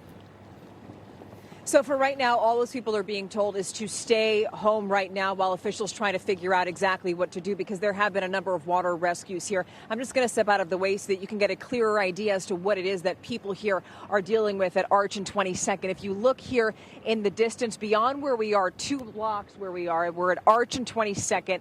There are people who are standing on the other side there, also surveying the damage. And you can see that there's something actually floating right now in the water down the way here. There are 8 cars, at least just on this particular block, that are already submerged. You've got a number of people walking out here, and they're finding that their cars are underwater, and so they're having to deal with that. And you also have to think that, you know, Center City is not really an area that often gets flooded whenever you have this kind of weather activity. So people here are just surprised that it is this much. You know, the water here, they say that it started going up at around 6:30 this morning, and it hasn't stopped. It's continued to rise up for the last few hours. And so people here are dealing with that, the shock of that. You've got a number of people here who are without power this morning. So that's another thing. So people are leaving their homes, but obviously you've got the other people that the area that we're looking at right now where you see all of this flooding, it's not a particularly big area. The thing is, since we are in Center City, this is a very densely packed area, and so you would think hundreds of people here are affected. There beyond where my photographer is showing you now, there's a giant supermarket. Obviously, there's no way of getting to that right now. A few minutes ago, we actually saw a boat here. Rescue crews here with the boat. They were down here on Arch Street and they went down 22nd Street. So there are a number of things here that are happening this morning to keep people safe. But for right now, what officials are telling people to do is, if you're home, if you're safe right now, just stay where you are, because you don't want to make a bad situation already worse for a lot of these rescue crews, because, you know, obviously now they're still trying to figure out exactly what's going on, who needs the most help. They're trying to prioritize that situation. When we spoke to Helen Gim just a few minutes ago, she actually told us that there's an apartment building maybe 3 blocks over from where we are right now, where someone was trapped in an elevator, so rescue crews had to get to that person. So obviously crews very busy this morning here in Center City. It's just not a common occurrence here in this part of the city, and officials are just telling people to stay where you are just to be safe, because they don't want to make a bad situation already worse. Lucy and Keith, back to you. All right, Stephanie Jimenez, thank you so much. It's live in Center City. Well, let's stay in Center City right now. NBC10's Mitch Blocker live in Skyforce 10. Come to your TVs and look at this. This is something we've been viewing all morning long. Yeah. There is a river that divides Center City at this point by way of the Vine Street Expressway. That's what you're looking at, right, Mitch? Yeah, Keith, you know, 3-4 hours ago, we watched the Schuylkill River spilling over onto 676. It was literally rapids flowing down the on-ramp onto the highway. The biggest difference between then and now is it's calm. It's full, it's, you know, flooded, and it's alarming, but it's calm. The water's calm. You can just see how high that water is, almost reaching all of those overpasses. This is quite a sight. And if we zoom out just a little bit, you'll be able to see where all of that water came from. It flowed right from the Schuylkill River down the on-ramp, and you'll be able to see in a moment that the on-ramp is flooded still, not as flooded as it was, and there's the river right on top of the Vine Street Expressway. PennDOT has closed not only the Vine Street, but the Schuylkill Expressway, which is also flooded underneath 30th Street Station. Just an incredible sight, but an improvement from what we brought you earlier this morning, Keith. No doubt about it. And to think that they were doing water rescues of a man stuck on a pillar, waiting for someone to come get him, nearly drowning. Yeah, and not for nothing, too. We had thought when we were looking at some of the other cameras around the Schuylkill River right there that we'd see somebody in there swimming. Right. We saw somebody on a kayak in Manayunk. Exactly. You know, do not go into that water. It is extremely dangerous, and the current is very strong. Mitch, quick question for you. You were in Bridgeport just a few minutes ago in Montgomery County, which, by the way, we just heard has 38,000 households without power in Monco. From the last check, were they still doing rescues in the Bridgeport area? Absolutely. They are going house by house in the Bridgeport area, and at last check, Montgomery County emergency crews had actually scaled up to get more people into that neighborhood, about a 5 by 4 block rate, 5 blocks by 4 block neighborhood, and the streets were rivers. and they were taking boats and helmets and life jackets. I think we saw, didn't we? We saw them rescue a dog and put kids into the boat. Yeah, they're going to be busy for a while. All right, well, we're waiting for this river to recede, and obviously we saw as Crystal Clyde was saying all morning, the north to south pattern as this water will eventually leave us. But for now, guys, play it smart. I know it's curious to stand on the edge of the water and take a look, but by all means, just don't do it. Don't do it. Absolutely. You don't know what's in that water, too. No, and you're creating issues for the rescuers that are out there, putting their own lives at risk to try to save the people who really need it. So let's not go out and look at this in person if you can help And it. almost 500 rescues in one county alone. Wow. So consider the dozen or so counties in our viewing area. Right. All right, part of Main Street in Manayunk. We've been showing you Main Street. It has been underwater. The water has since receded, but not fast enough, you know? No, not at all. They were all the way up to the cars. The business owners say that the flooding is unlike anything they've ever seen before. And of course, you know, Randy's been out there saying they're barely recovering from a pandemic. That's right. Randy is joining us there live right now, right along, oh gosh, a new area right there, in fact, Randy. Where are you? Yeah, just off Main Street, the Schuylkill River Trail, which is basically just the Schuylkill River at this point. We're standing where people bike, walk, run usually every morning. The river is 100 yards that way, but take a look. All of it now has turned into this fast moving in some places, standing still in other places, but it's all water consuming this parking area, the pump station, apartment buildings that were recently put up and developed on these islands between the Manayunk Canal and the Schuylkill River. And when we say it's receded, we mean inches. It has gone down and maybe crested, but it has started to slowly recede away, but only by a few inches in the last couple of hours. So this is going to take some time. I want to show you some video from the worst flooding we've seen in Manayunk in possibly decades. The worst of it happened in the overnight hours between, say, 2 or 4 a.m. into 8 or 9 a.m. when the crest started to happen. And this caused apartments to flood, homes and businesses, especially basements and even first floors, to be inundated with feet upon feet of water. Some apartment buildings on those islands actually had to be evacuated overnight. And the city urging people who may be in a flooded home near the river to shelter in place until this water goes down, as lots of people had their cars washed away underwater. More are saying this hasn't been like this. They've never seen flooding like this in Manayunk. Basically, the Schuylkill is on Main Street, and it's nothing like I've ever seen. It's up super high, and the water is just, I mean, it's moving fast. And back here live, look how fast it is moving. That is the Schuylkill River over there. We have zoomed in pretty far to show you just how quickly it's going. You never see the Schuylkill going that fast. People row on the Schuylkill. You would never be rowing in water like that. But as we zoom out, this is the rest of the overflow that's happening. So clearly it's going to take some time to clear this out of here. About how high, it's unclear at this point. 17 feet is the record for Philadelphia and the Schuylkill River. It was approaching that earlier this morning. Neighbors are telling us they think this is worse than the two last major storms that caused flooding here. If you go to the Manayunk Brew Pub on Main Street, they have on the wall two lines. One of them, Hurricane Irene 2011. Above that, Hurricane Floyd 1999. And a lot of people are thinking this is going to be yet even higher than Floyd in 99. So as this starts to recede, we can assess the damage, but for now it's still pushing real fast. Do not drive through water like this. For now, we're live in Manayunk. Randy Gyllenhaal, NBC10 News. Yeah, listen to them, guys. Just don't even try it. We've seen so many horrible situations that could have been avoided. That's right. Yeah, great advice, Randy. To Delaware now, here's new drone video along the Brandywine River in North Wilmington. Look at all the water around the homes there. People living in the Rockland Mills area have been evacuated. You heard evacuation recommendations for a lot of areas. Yep, exactly. And we're taking down to Center City now. This is 22nd and Kroski Streets.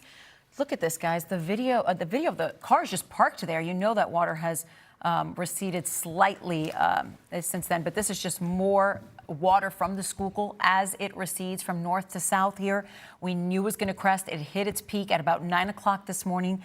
And the people that are waking up and walking out and finding their cars, I'm sure they're shocked because as we were saying, you know, you went to bed thinking, oh, good, we made it, unless you got hit by something difficult in New Jersey, for example, or one of the tornado warnings that they're evaluating right now. But you certainly did expect to walk out and find your car and your home flooded. Absolutely not. And this continues here. In fact, we saw Stephanie Jimenez live right near this very intersection that you see, and it is still on the roadway. We'll be right back with much more coverage on not only the flash flooding that we've experienced, but the devastating tornado and perhaps tornadoes if they're confirmed by the National Weather Service.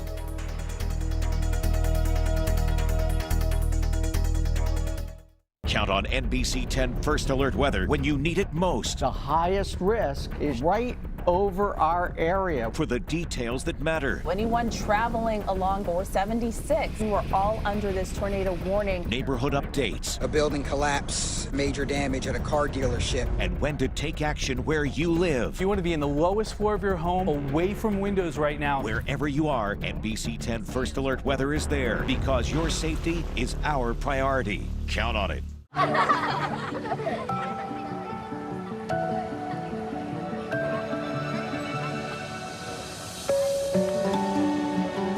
My name's Caleb. What's yours? I'm Grace. Did you just move here? Yeah. Cool. Reynolds Wrap makes it easy to cook and clean up meals in no time. So I don't miss all the fun stuff.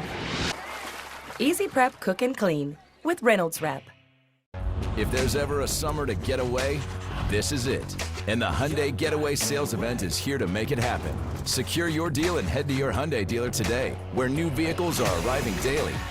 And get away with summer-only savings on all models. This is your summer to get away with it all.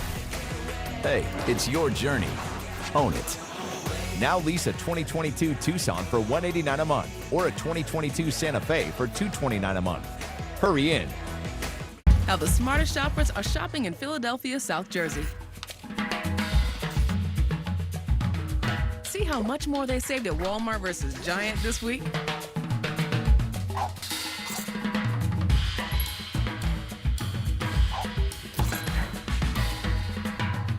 And that's how the smartest shoppers saved over $37 on this cart at Walmart.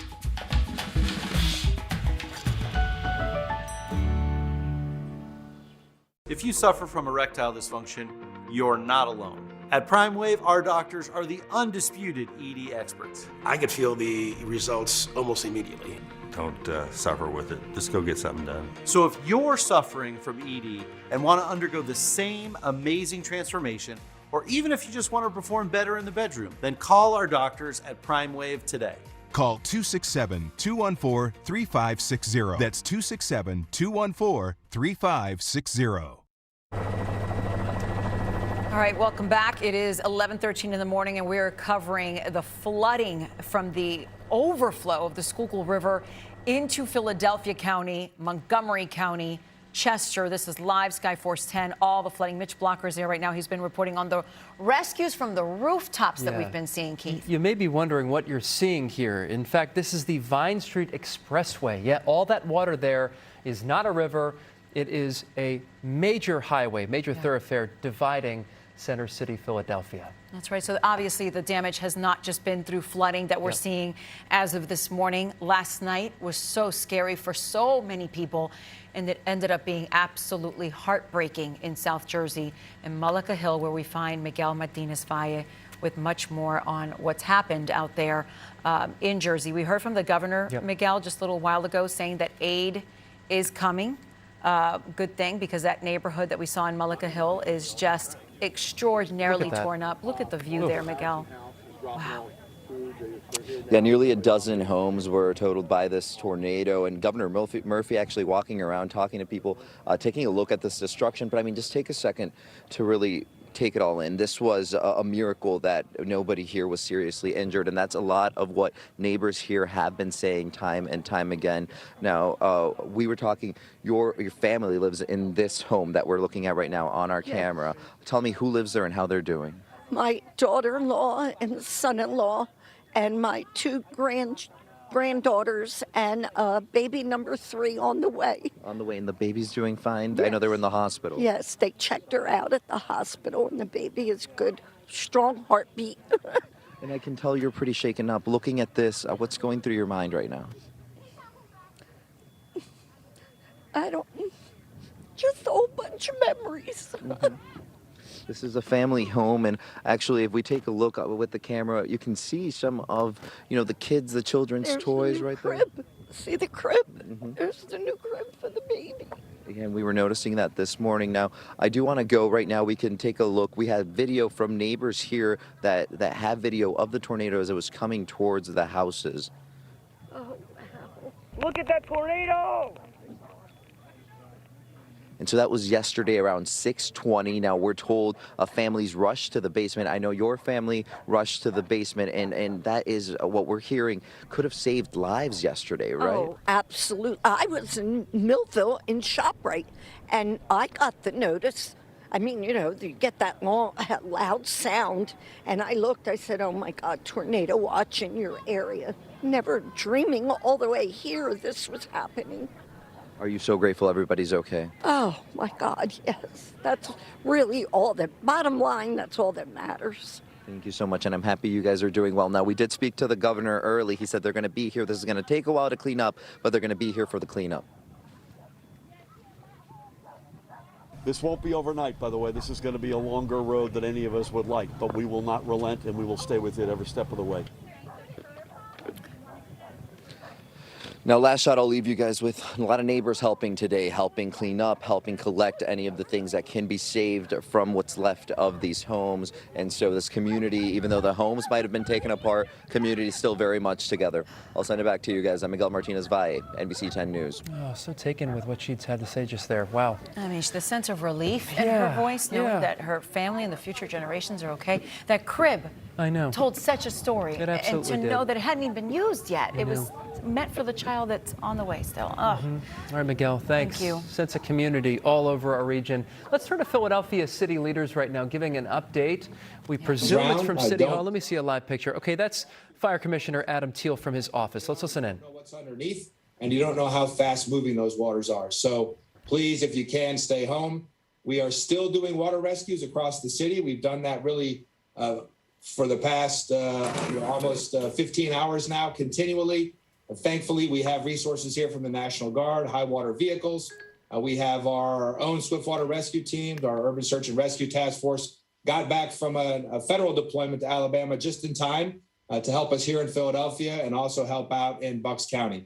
We are still very much in an active incident. So we want to encourage people, again, stay informed, stay home if you can. At the same time, we're already starting to think about our recovery mode. This promises to be an historic event. We know that the flooding reached levels that have not been seen in more than 100 years, and potentially this will be a record-breaking flood. So we really do need your help to understand the impacts of the storm and the extent of the damage. Here are a couple ways that you can help.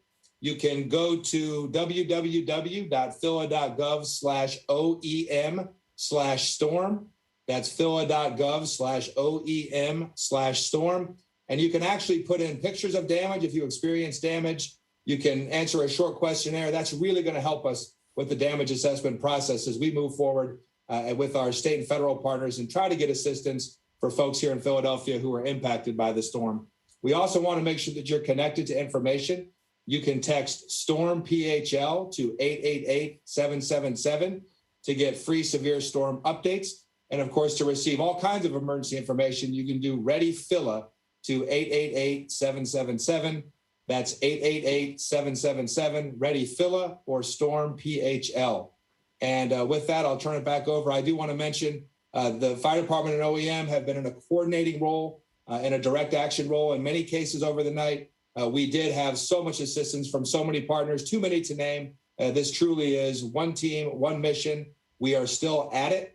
Probably for the next 10 to 12 hours. So please stay safe. Thank you.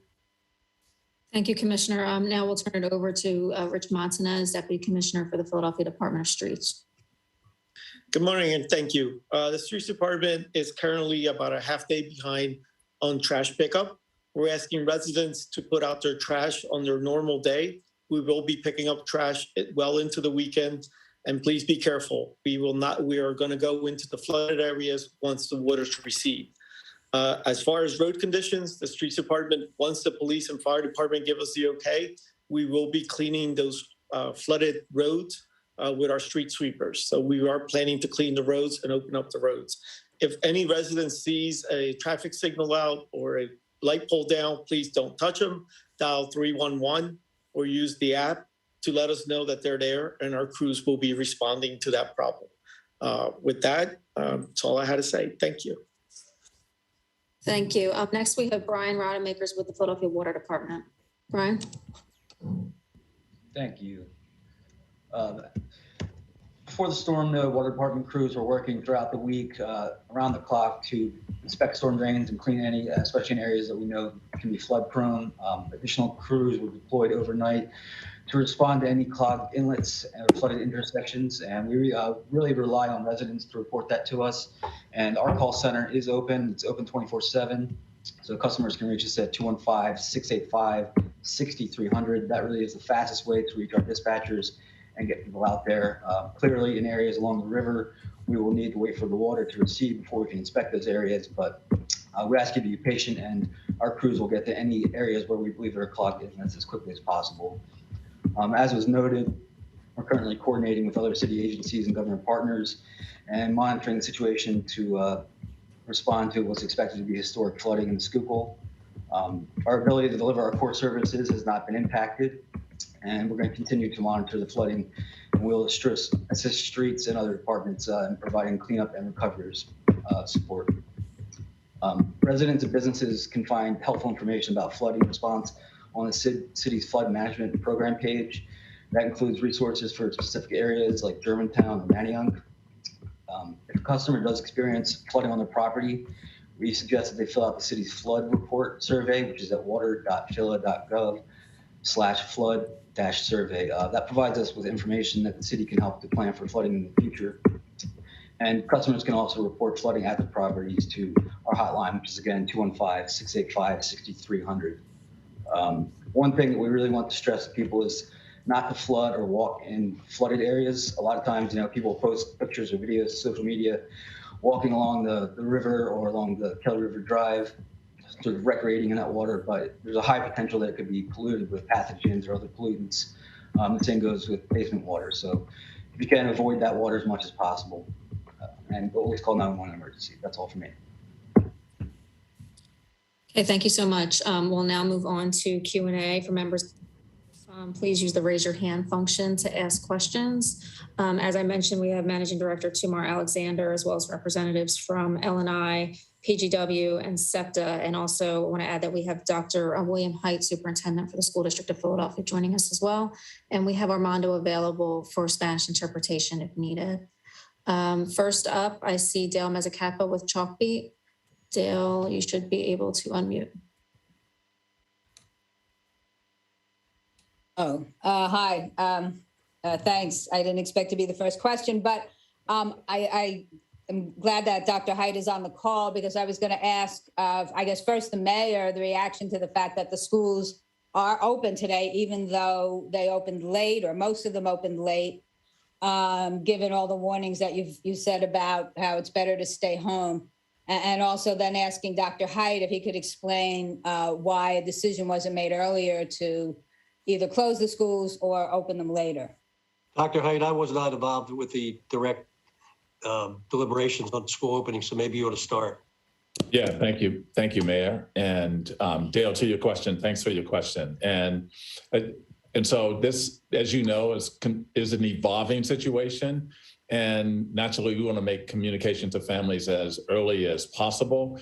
The communication this morning went out later than we would have liked, and our goal is to always share that information as quickly as possible. So with respect to your specific question about why we are open, naturally, we consider ourselves an essential service, and we had information early on this morning, and based on that information, at the time that we received the information, understanding that SEPTA at the time was running normal routes and that we could get individuals to and from schools. And in some cases, children were already on buses on their way to school. We thought it was important to make sure schools stayed open. And the vast majority of our schools did not open late. The late opening, the 2-hour delay, was for schools or is intended for schools that had the latest bell time, that was 9 o'clock. And by that time, we had more of an indication of what the roads looked like and the difficulty with which individuals would have getting to and from schools. We did have 2 storm-related power outages. Those are at James Dobson Elementary and Albert Greenfield. Those schools were closed today. And we will be making an announcement later based on the current conditions and the ever-evolving conditions to all of our families, not about both dismissal today and hopefully about school tomorrow. Thank you.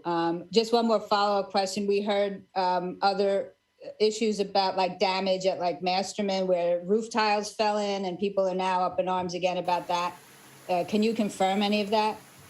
Yeah, there were not roof tiles. There was leaking. There was a leak based on the water that the school took in, and there was a ceiling tile that fell, and that issue has been inspected, resolved, and I think it's 1 or 2 classrooms there. It was one ceiling tile in each of the classrooms that was holding water from leaks, and it's quite frankly why we're replacing the roof at Masterman. And there was a lot of rain.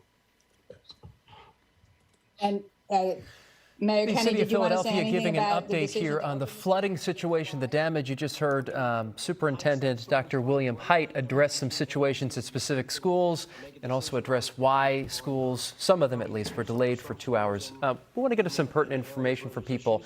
The American Red Cross has just announced they have 3 shelters open. Roxborough High School, Norristown High School, Montgomery County, and Coatesville High School. Very important there. We're going to get our latest on the forecast. Latest from the tornado damage and also this flash flooding that has gripped our area when we come back.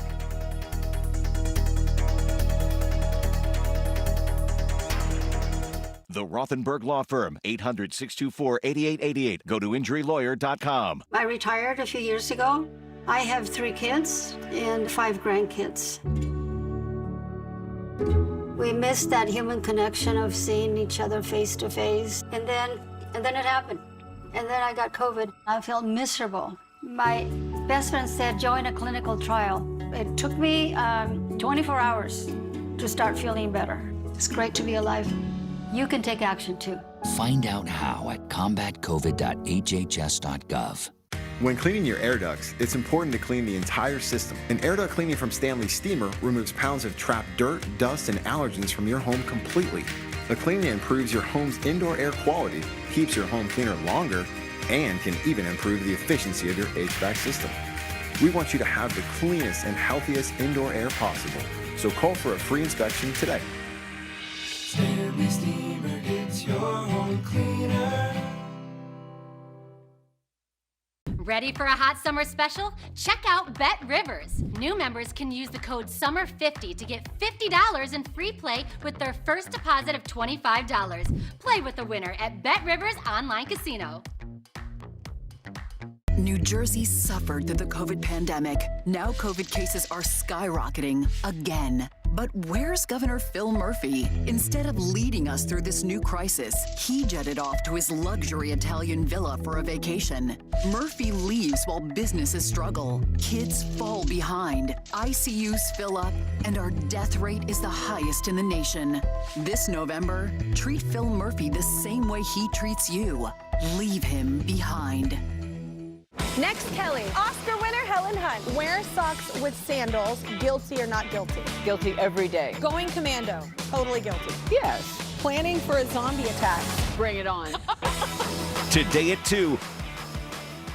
This is it. Everything you got. Winning American Ninja Warrior takes strength and skills. But it means nothing without speed.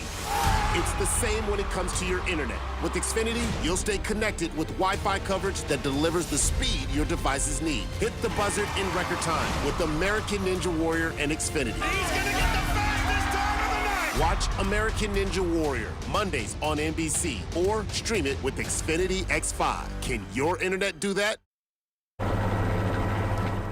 All right, welcome back. Goodness. You are seeing images of Mullica Hills tornado damage from the bird's eye views. The first time we're able to provide this for you from a bird's eye view. You can see the absolute destruction that this trail. area has seen. The trail, you could see the trail of debris. Yep. That's exactly right, Keith.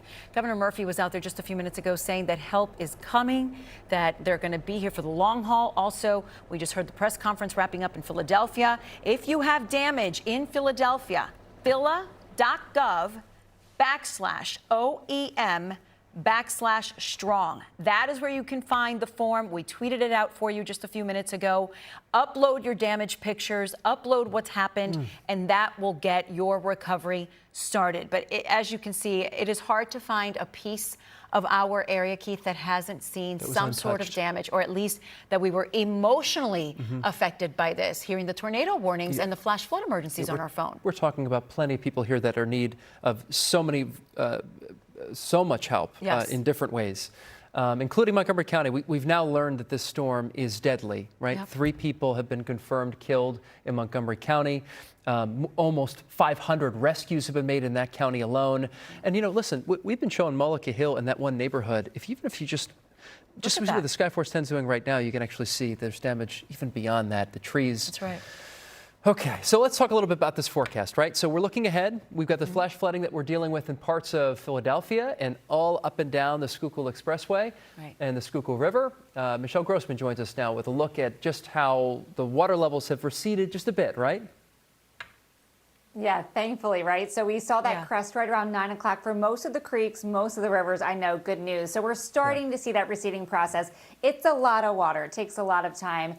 And then on the flip side, we have some really good weather for cleanup too. So listen, I think the flooding is going to take a long time to clean up, and this is going to be days. This is not a 1-day story, 2-day story. It's going to take days, but at least we do have better weather in store. So let's go ahead and take a look at what fell, because a tremendous amount of rain fell. We had 6 to 8 inches, that swath where you see that pink, that purple, even 9 inches in some spots. And remember, some spots were 100 to 200% above normal, with Fred that came through, Henri, and just some summer-like weather that came through July and August that put us above record level. So we added that yesterday. That's causing all the problems. We're still looking at flooded roadways. We're still looking at down trees, down power lines. The good news is the temperatures aren't that bad. When I think of our friends in Louisiana, they're without power and they're looking at heat indices around 100 degrees. So thankfully, we're feeling a little cool today with temperatures in the 70s, low humidity. That's really good news for people who don't have air conditioning, because that gets really tough on people. And another piece of good news, look at this radar. Finally, we are about to say goodbye to Ida. It is practically off the coast, just lingering in Maine, and then it is out of here. We will rest that name, we will retire it, and we will never use it again to name a storm, and it will be in the history books. So as we talk about today, we're talking about cooler, crisper air. We have the winds coming from the north. That means a really dry, nice air. It sets us up for a really nice day. So the dew points, you probably notice as you step out, we've been so tropical for the past few weeks. Now we're like at a really nice dew point, so it feels good. The sun is shining. Probably a good day to get out and do cleanup, but not a good day to get on the roadways, as we mentioned many times. It's still dangerous out there. Around the area, we're looking at temperatures mainly in the 70s. Look at those sunshine icons. 72 in Philadelphia, 70 in the PA suburbs. Delaware, 72 degrees. I mean, that is so nice for the beginning of September, and we deserve that after the past couple of days. And we do have a stretch of really nice weather as we look towards the 10-day in just a bit. But as we go across the area, you just want to, get out there, get as much done. And if you don't do it today, we still have Saturday, we still have Sunday. Sunday, we might see a couple showers. Let's go through the 10-day on 10. Today, 77. By Friday, 75 degrees, mostly sunny. Saturday, we're looking at 79. Sunday, a couple showers, and then looking really good Monday and Tuesday. Back to you guys. Michelle, that's some good news right there. Yeah. A delayed reaction as we wait for our mics to come up there.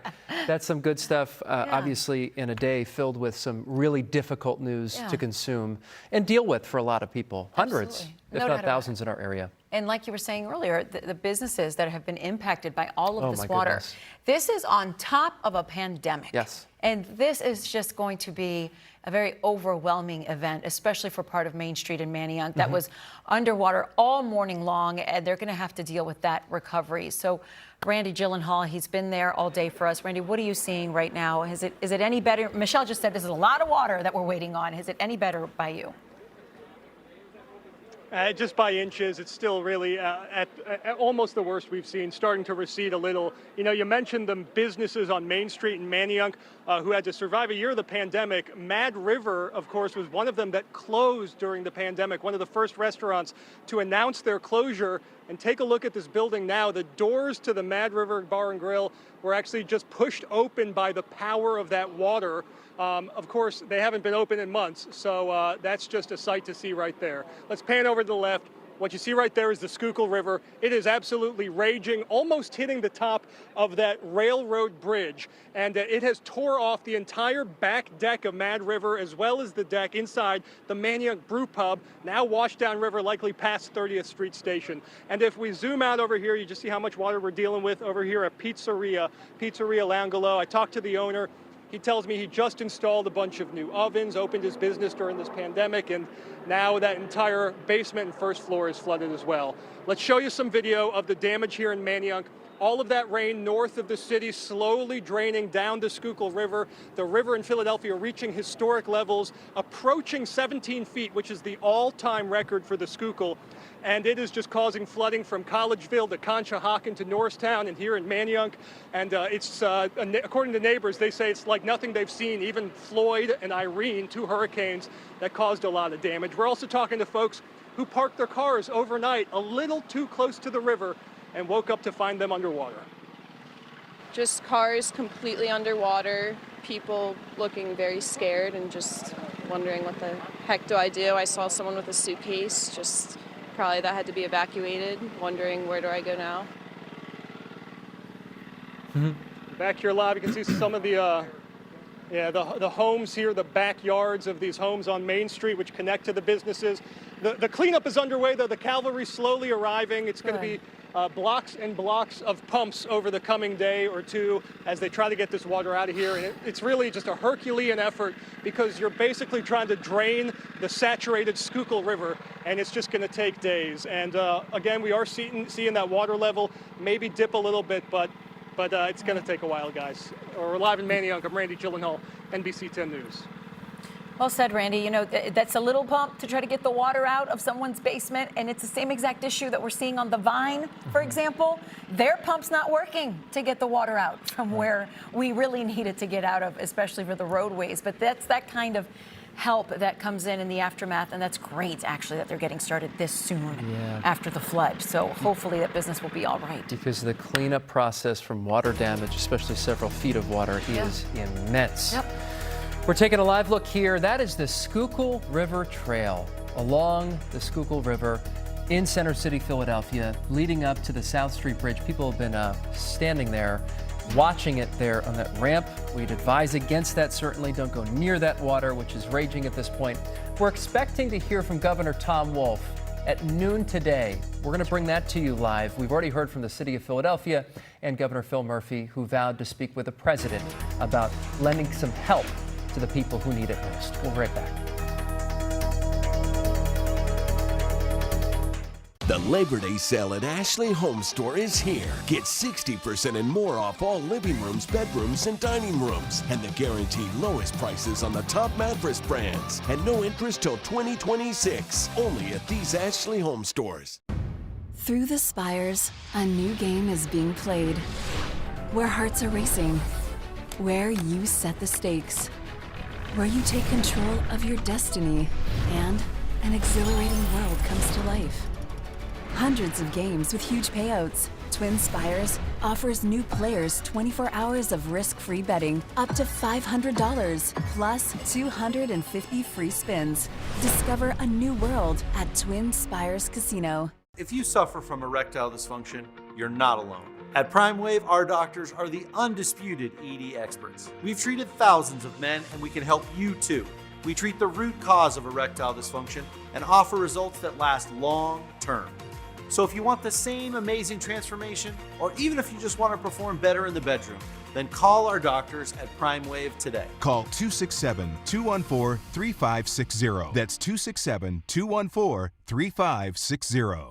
Labor Day is the perfect time to check a few boxes off your list, like a new kitchen. But don't spend tens of thousands. Call now and get the kitchen of your dreams for a fraction of the cost in just 3 to 5 days. Call Kitchen Saver today and save up to $1,000 on your next kitchen project. Save time and money. Call now. That's cabinet renewal from Kitchen Saver.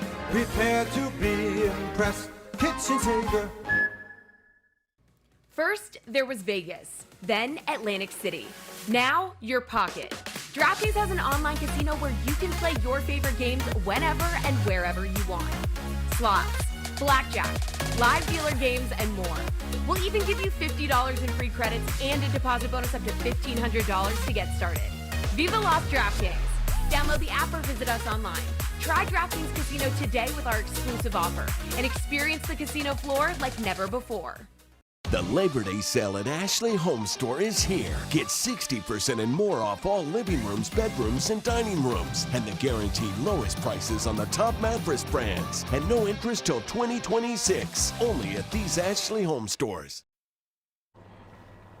All right, welcome back. 11:41 right now. There is just so much devastation to report on, guys. We've seen the incredible flooding from the Schuylkill River, but this was the major situation last night in Mullica Hill, New Jersey. You can see the path of this confirmed tornado. If you look to the bottom left-hand house and then you trace your finger up to the middle right top part of your screen, and you can see just the path this tornado took and just left homes devastated. So, Mitch, this is one subdivision in Mullica Hill. You can see as you guys pan out, it's hit a couple of other spots along that route as well. Yeah, you know, you guys are so on point. The damage is extraordinary, and when we first came upon this, the first thought that we all had was, it looks like this neighborhood was bombed. These homes are destroyed. The damage is just simply astounding. This is more than roofs and walls ripped off. It's a home ripped apart. But you're completely on point in terms of the path of the tornado, because from up here, and I want to show you the path of the tornado, you can see it clearly. This neighborhood in Mullica Hill in Gloucester County is kind of in the center of where the path of that confirmed tornado went. It flattened trees. It went through a field. It tore apart that neighborhood. It ripped up more trees, and it appears to have ended near a barn and that home that you're seeing up there. I mean, just the amount of distance this thing covered and the power that it took to exert the force that had to rip these homes apart. I mean, it's remarkable to see the scope of this from about 1,000 feet above the ground, guys. You know, as a native New Jerseyan, and I know we've heard many other New Jerseyans say this, you never expect to see something like this. Sure. You might see a tornado watch every now and again, but you never see something like this. You'd expect this in Tornado Alley in Oklahoma. Or you'd expect devastation like this perhaps down south, right, along the Gulf. Sure. Well, and that's the thing. This was a tropical system. It was losing its spin as it was coming up into our area, as these systems do. But it was a Cat 4 when it started. More powerful than Katrina. And when you make your way up north the way it has, it was supposed to take a hard right by North Carolina. It never did that, Mitch. This thing continued with enough power to have multiple rotations that you could clearly see when Brittany and Steve were showing us last night, and our phones kept pinging and pinging. When those people got the ping, Mitch, they ran into their basement because they could see it out their window. What an extraordinary juxtaposition between seeing this damage in South Jersey and what was a quick and urgent public and life safety issue, and then the flooding that we're seeing in other parts of Pennsylvania and Philadelphia and up the Schuylkill River and around those regions, which is an ongoing public safety issue and life threat. But this is, it's extraordinary just to be able to see the power and force that storm pushed through with. I mean, what kind of force would do what this storm did to that home? That is, it looks like a bomb went off. That's the initial reaction from the crew up here in Skyforce 10. It's a miracle that nobody was hurt. It really is. The governor, of course, spoke here about an hour and a half ago with the mayor, Congressman Donald Norcross, State Senate President Steve Sweeney. The governor had said that he spoke with a FEMA administrator, sending in major disaster declaration requests today. He's also vowing to speak with the president to help out these people. And what we see here, Mitch, the community coming together to help these people, that whole neighborhood there coming together. You heard state police say that too during that news conference. This isn't some publicity stunt. They're there because they're going to help. Oh yeah, if something like this happens to your neighborhood, you're in this together. Yep. They're going to have to rebuild together. They're going to have to support each other together. I mean, think about your neighborhood. And maybe their kids probably were playing together, and they're friends and having picnics and barbecues. This is more than a catastrophe. This is a community that's going to have to overcome this and face it together. And as the governor said, it appears they're going to have a lot of support. No doubt about it. So once again, Mitch Blocker is over Mullica Hill, New Jersey, a confirmed tornado. We have yet to get the category of it. The National Weather Service tornado assessment teams, they are on the ground, not checking out not only this one, but so many of the warnings that we got yesterday to assess if the others were also confirmed tornadoes. And just during Fred, when we got the remnants of Fred here, those were 10 tornadoes, Keith, 10. We're already surpassing the record. We broke so many records today as far as tornado warnings go. We broke those records. We're into 51. The 50s now, 51. Yeah. We broke the record of the water levels, the cresting levels, and the different waterways that the tri-state, that the Delaware Valley has. I mean, this is just unprecedented. Absolutely. You could tell it's a new development. Young families, as we've heard the interviews happening with their grandparents on the ground that Miguel was talking to. These were families that were, welcoming new babies soon with a crib that you keep seeing in all of our video. That child isn't even on this earth yet. And mom's at the hospital. She's doing fine. They said the baby had a strong heartbeat. Thank God. But any parent that has ever been anxiously awaiting the arrival of their child to go through that level of stress, the gut-wrenching that you have in your soul until you see that ultrasound confirming everything's okay. So just the level of devastation, guys, emotional, physical. Mitch, you're doing a great job. The crew's doing a great job just capturing all of it. Mitch, what neighborhood is this that you're over now? We all presumed that it was over just one or two neighborhoods, but you keep showing new pictures. Yeah, the more we fly, the more we discover. This is another home completely leveled. I have no idea whether it was the same storm, but I mean we're a few miles from the initial neighborhood that we started with, so it certainly could be. Obviously, the path of destruction was incredible, and not only the power, but the distance it traveled. And I hope that you can really appreciate that from the sky, because I know you're just seeing the pictures that we're able to send back, but just looking around out the windows of the helicopter, there is damage almost everywhere. Whether it's shingles ripped off a roof, whether it's a house that looks like it exploded. Right. The scope and the distance and the power is it's extraordinary. I mean, we saw that, Mitch, with the twisters yesterday. I mean, this thing, it was a huge center rotation, one that sort of formed off the side of it. You literally had two twisters at one point aimed right for this neighborhood that you see here, Mullica Hill, New Jersey. This is Salvatore Drive, as you just showed us when you popped up the GPS over that image. Thank you for clarifying that for us. Yeah, we take a step back right now and consider what we're facing here ahead of us as a community in New Jersey and in Philadelphia and the 5-county area around it. Not only the devastation from what must be one of the most severe tornadoes the Garden State has ever faced, but also considering the flash flooding that they're contending with on the Schuylkill River. Absolutely. Guys, we will be right back. Our continuing coverage of the remnants of Hurricane Ida as it has entered the Delaware Valley continues in just a bit.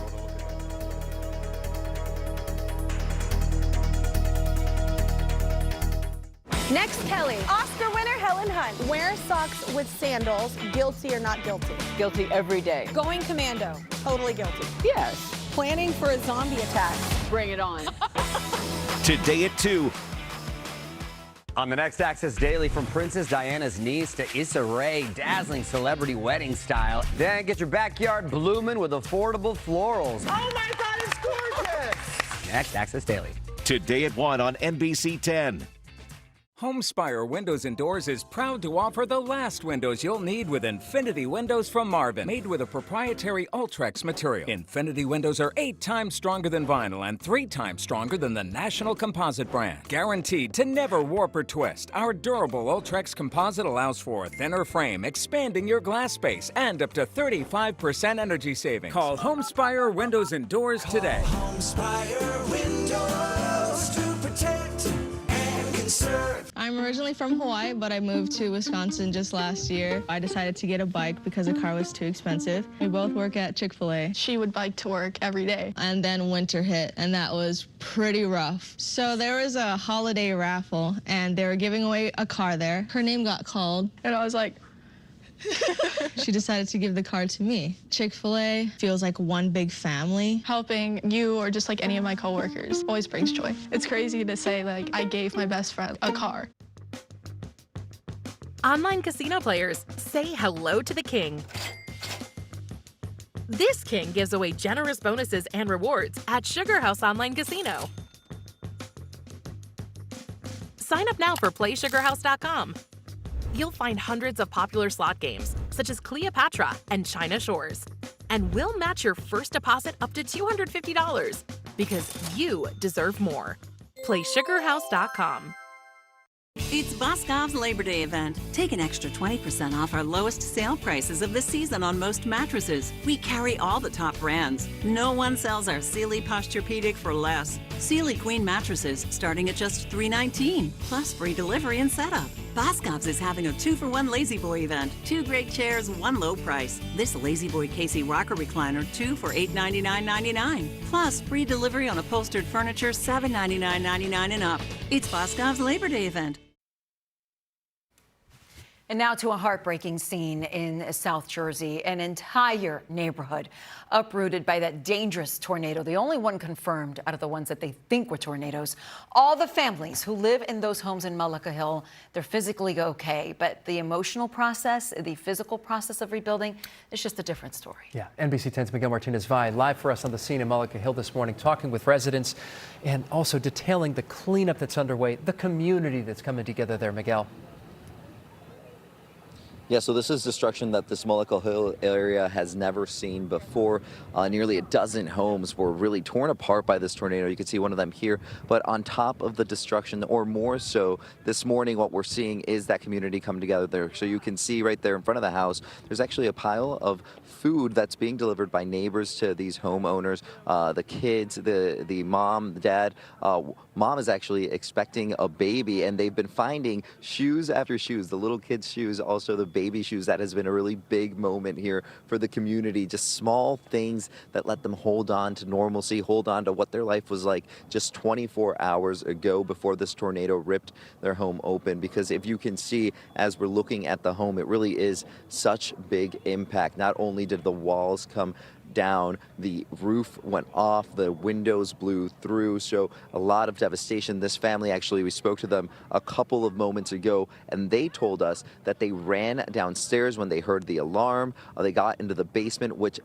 potentially saved their lives because, again, just look at the damage to their home. Ran in the basement. Now they heard noises, and when they tried to get out, there was actually the play set that was blocking the door. So Dad, I guess, moved the play set. They ran outside and ran to their neighbor's home, who then housed them, took them inside, and they went into their basement. So just to see, you can see most of these homes were hit, were damaged. We've talked to this neighbor that lived right next door, Kathy. She told us about how not only she welcomed the next door neighbors in and sheltered them, but then how this morning more neighbors are coming out and are putting piles together of clothes that they can salvage from the destruction. Now let's take a look. We do have footage from Skyforce 10, I believe, so you can see just how much this area is impacted. You can see the extent of the damage in the area. So home after home missing roofs, missing the whole side wall, clothes everywhere. Neighbors were collecting clothes, putting them in piles. Their plan to actually take those to a laundromat, wash them, and then try to find the owners, give them back to the people they belong to. Other things we've been seeing, so one homeowner was missing a purse with her ID, with a bunch of other valuable information.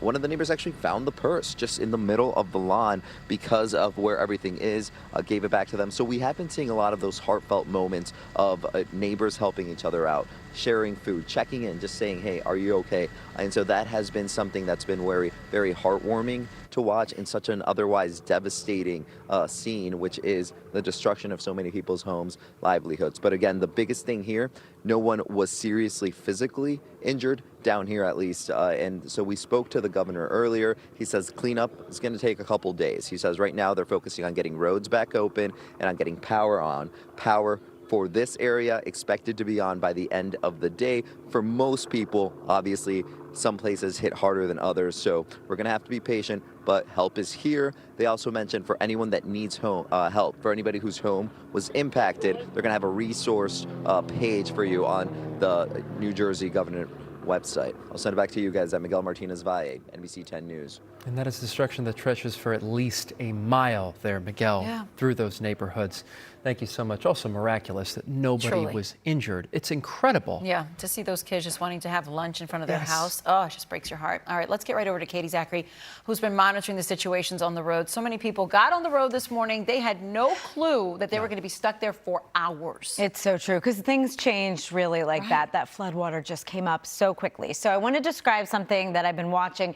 This is an issue we've had for hours because several portions of the Schuylkill Expressway are closed because the floodwaters are just too high for cars to pass through. So this traffic headed eastbound toward the city, this is being diverted off at Spring Garden Street because police have shut down 76 from this point all the way to South Street. The area right near 30th Street Station of 76, so east and westbound, right near 30th Street Station and Market Street, that is impassable.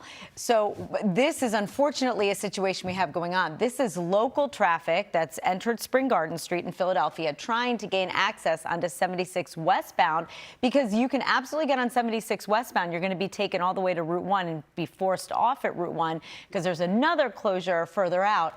But there's a jackknife tractor trailer here that couldn't make the turn onto the ramp. It's like really adding insult to injury. So we have another backup locally on Spring Garden Street, which was people were using it all morning and they were getting around this mess.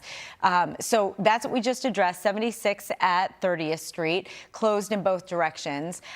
So you're also going to find 76 closures between Route 1 and the Blue Route, and then in the other direction between Route 23 and Route 1. So Keith and Lucy, you can locally, to get around all this, you can take Lancaster Avenue, you can take Route 1, or you can use 95 to circumvent the city. 95 is looking actually pretty good. Yeah, steer clear of all the mess. That's probably and the to best the advice. shore and to the Poconos, drive times are looking really good. There you go. All right, that's good news. Thanks. All right, guys, so just real quick, the fire commissioner is reporting to our own Lauren Make that more than 100 rescues have happened. 100 people rescued have happened in Philadelphia. This continues for another hour, so Days of Our Lives will air on Cozy TV on 248 for all the fans out there. Yeah, we'll see you right after the break.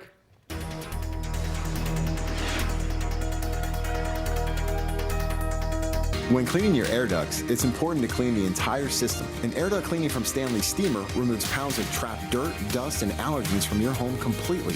Call today for a free inspection. Stanley Steamer gets your home cleaner. Through the spires, a new game is being played. Where hearts are racing. Where you set the stakes. Where you take control of your destiny. And an exhilarating world comes to life. Hundreds of games with huge payouts. Twin Spires offers new players 24 hours of risk-free betting, up to $500, plus 250 free spins. Discover a new world at Twin Spires Casino. It's Ashley Home Store's greatest Labor Day sale event, and your chance to save 60% off on every Ashley Furniture Group, plus free delivery and setup. Find incredible savings on Ashley sofas, sectionals, and reclining pieces, leather furniture, dining rooms, Ashley bedrooms, and more. Many collections at Ashley's best prices ever. Save 60% off all furniture, plus free delivery. The greatest Labor Day sale, now at America's #1 furniture and mattress store, Ashley Home Store. At Stanley Steamer, we love homes, and we're here to help get yours cleaner and healthier again. There's nothing like the feeling of a professional deep cleaning. Schedule a cleaning today.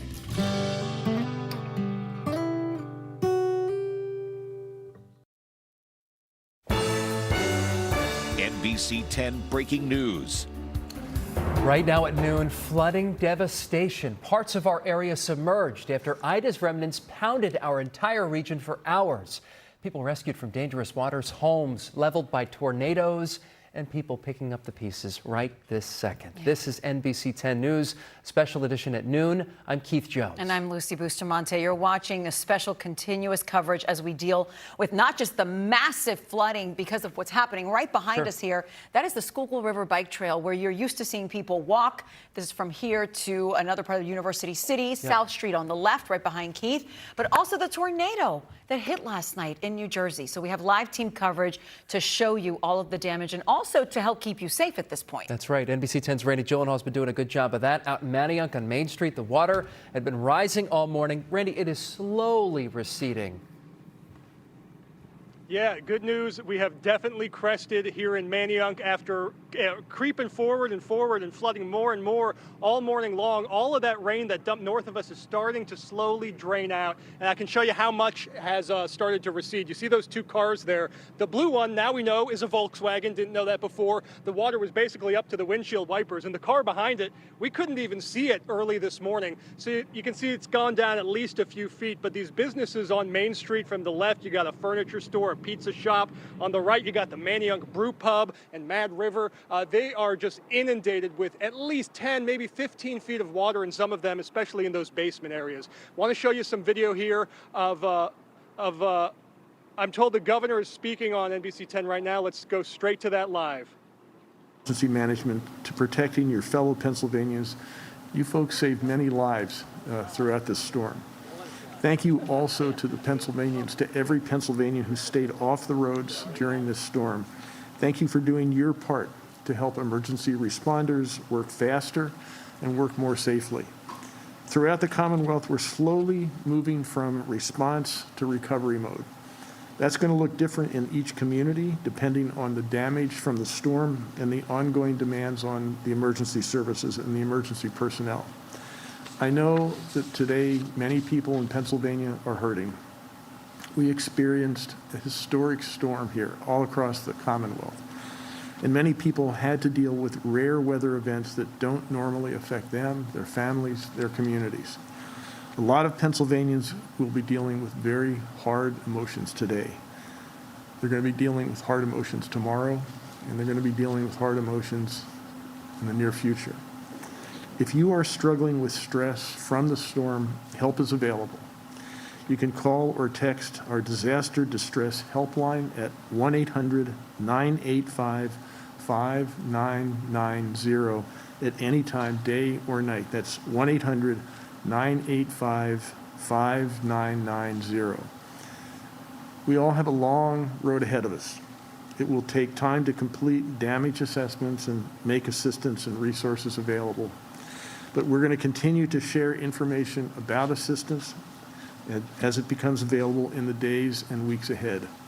Right now, my administration is continuing to do everything in our power to support local emergency officials as they begin to assess the damage this storm has caused in their communities. And while we all need to have some patience as we move forward, the response efforts to damage assessment recovery are taking place as we speak.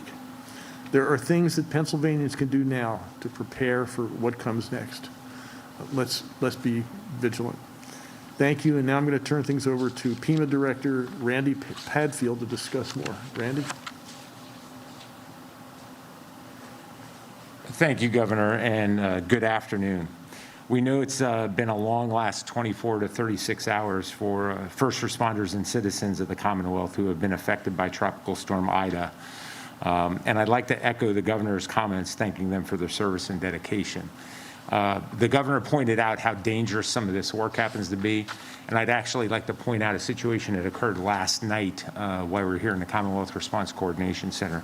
In one of the southeast counties, teams were out conducting flood evacuation and water rescues One of the teams actually, in their boat, a number of firefighters got pinned up against a bridge pier by moving water and ended up having to be rescued themselves and actually transported to the hospital for evaluation. So this is extremely dangerous work.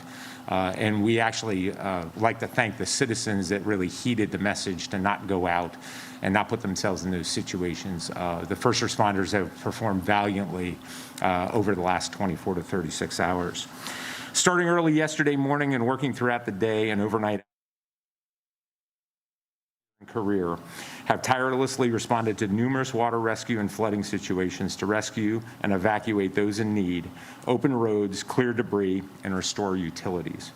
And to give you a kind of a sense or context of this, one of the counties that we were working with last night on a conference call indicated that they believe that they had just in that county responded with their first responders to well over 500 water rescue calls in one county. Last evening and throughout the overnight hours as the storm progressed across the state, we saw significant impacts to the southeast portion of the state in the greater Philadelphia area, not only in the form of flooding, but also in the form of destructive tornadoes, which necessitated surging resources into that area of the state to effectively respond to the needs in those counties. While the water is receding in most parts of the state, we are still seeing ongoing flooding in the southeast portion of the state, some of which is surpassing record flood levels, and there are rescues ongoing. We also know that Ida has not only caused significant damage to homes, businesses, and public infrastructure, but for many it has significantly disrupted lives and families, as the governor has indicated. During the planning and response phases, we have also been concurrently planning for recovery operations to hasten the recovery of those that have been adversely impacted. This process has many pieces, but starts with meeting the immediate needs that individuals or families have for shelter, temporary housing, food, and security. Volunteer organizations such as the Red Cross, Salvation Army, religious organizations, and other voluntary organizations that are active in disasters are usually the organizations that work to meet those most critical needs first, but they can be supplemented by other programs. These programs are coordinated through your local emergency management office. Another phase of the recovery process involves a damage assessment for both individual damages and damage to public infrastructure and property, such as roads, bridges, and parks. This part of the recovery process is critical to justify requests for federal aid and support. Today, throughout the Commonwealth, individuals from your local municipality and the county will start the damage assessment process. Currently, we actually have overflights occurring to be able to capture a larger area of imagery in some of the most impacted areas of the Commonwealth. This is being done to be able to hasten the request process for federal aid. It is critical that if you've been impacted by this event, that you report your damages to your local emergency management coordinator or the county emergency management office. Other things you can do include contact your insurance company as soon as possible to discuss your coverage and begin your claims process. Take pictures of the damages you incurred for future reference and justification. Contact your credit card company or bank to report damaged, lost, or stolen cards. Save any receipts for items you purchased in support of your recovery. Identify items that you wish to save, and begin the cleaning process, which may include hiring a cleaning or restoration company, or, as I discussed previously, many of the volunteer organizations offer some assistance with muckouts and cleanup if your residence is adversely impacted by flooding.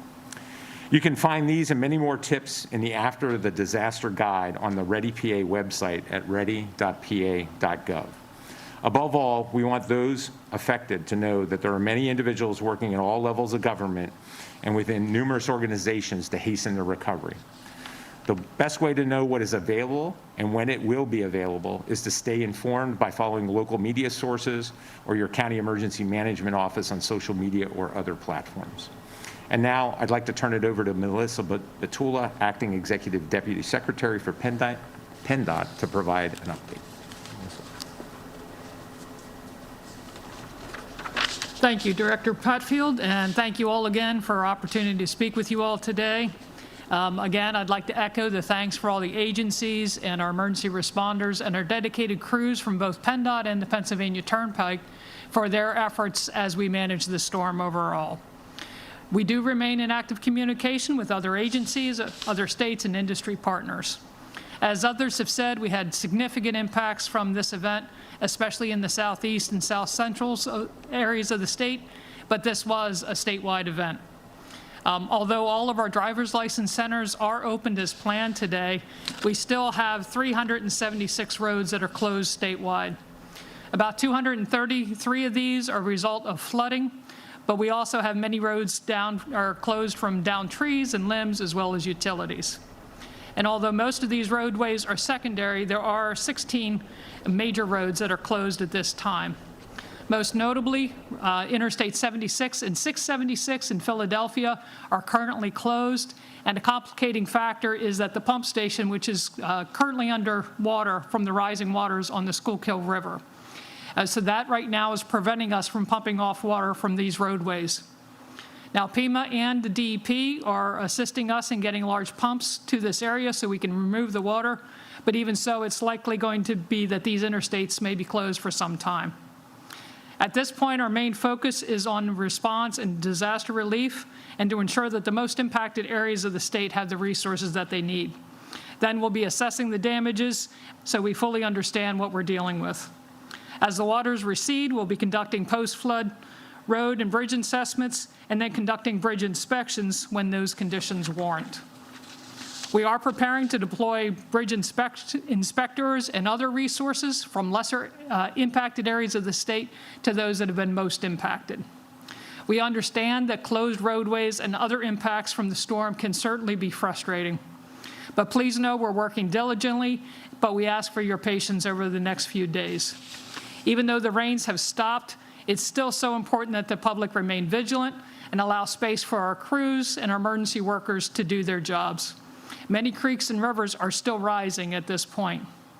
I also want to remind you yet again, please do not drive on roads that are covered with water. Even shallow, swiftly moving water can wash a car from the roadway. And remember that that roadway surface may not be intact underneath the water. And never drive around the barricades or road closed signs. As we mentioned yesterday, anyone who drives around those barriers that are intended to close a road can face increased penalties should an emergency responder have to respond. So again, turn around, don't drown. We also remind you that for those major road closures, the 511pa.com is a continued resource for the latest travel information. It's also available again for those smartphone apps by calling 511 itself or even through the Twitter alerts. And it's free and available 24 hours a day and provides daily traffic warnings, those weather forecasts, traffic speed information, and access to more than 1,000 traffic cameras across the state. So we thank you once again. Please be safe, and I'll now turn it back over to Director Patfield to lead the question and answer session. Thank you. Thank you, Melissa. We will now take on-topic questions from reporters, and we ask that you please use the hand raise feature. Our first question comes from Tyler Pratt at WLVR. Go ahead, Tyler. Good morning, and thank you for the press conference, or good afternoon, should I say. My first question is for the group. Anyone equipped to respond with a follow-up for the governor right after?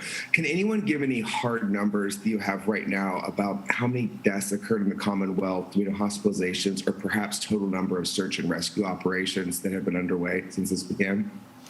At this point in time, Tyler, it's a great question. We have reports of small numbers of unconfirmed deaths.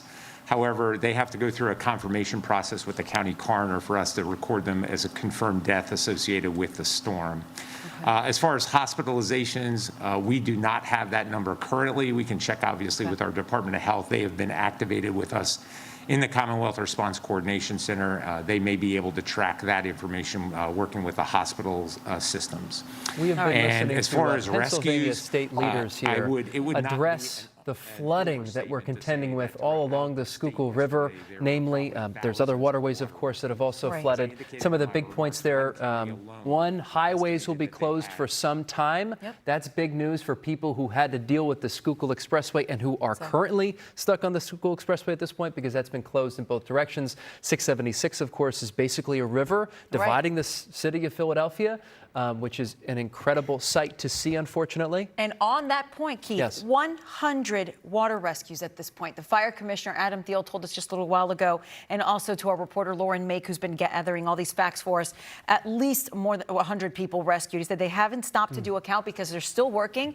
Rescues are still happening. That water in Bridgeport has not receded just yet, and we know that 3 people have died in Montgomery County as a result of this storm, 2 in drowning. That's right.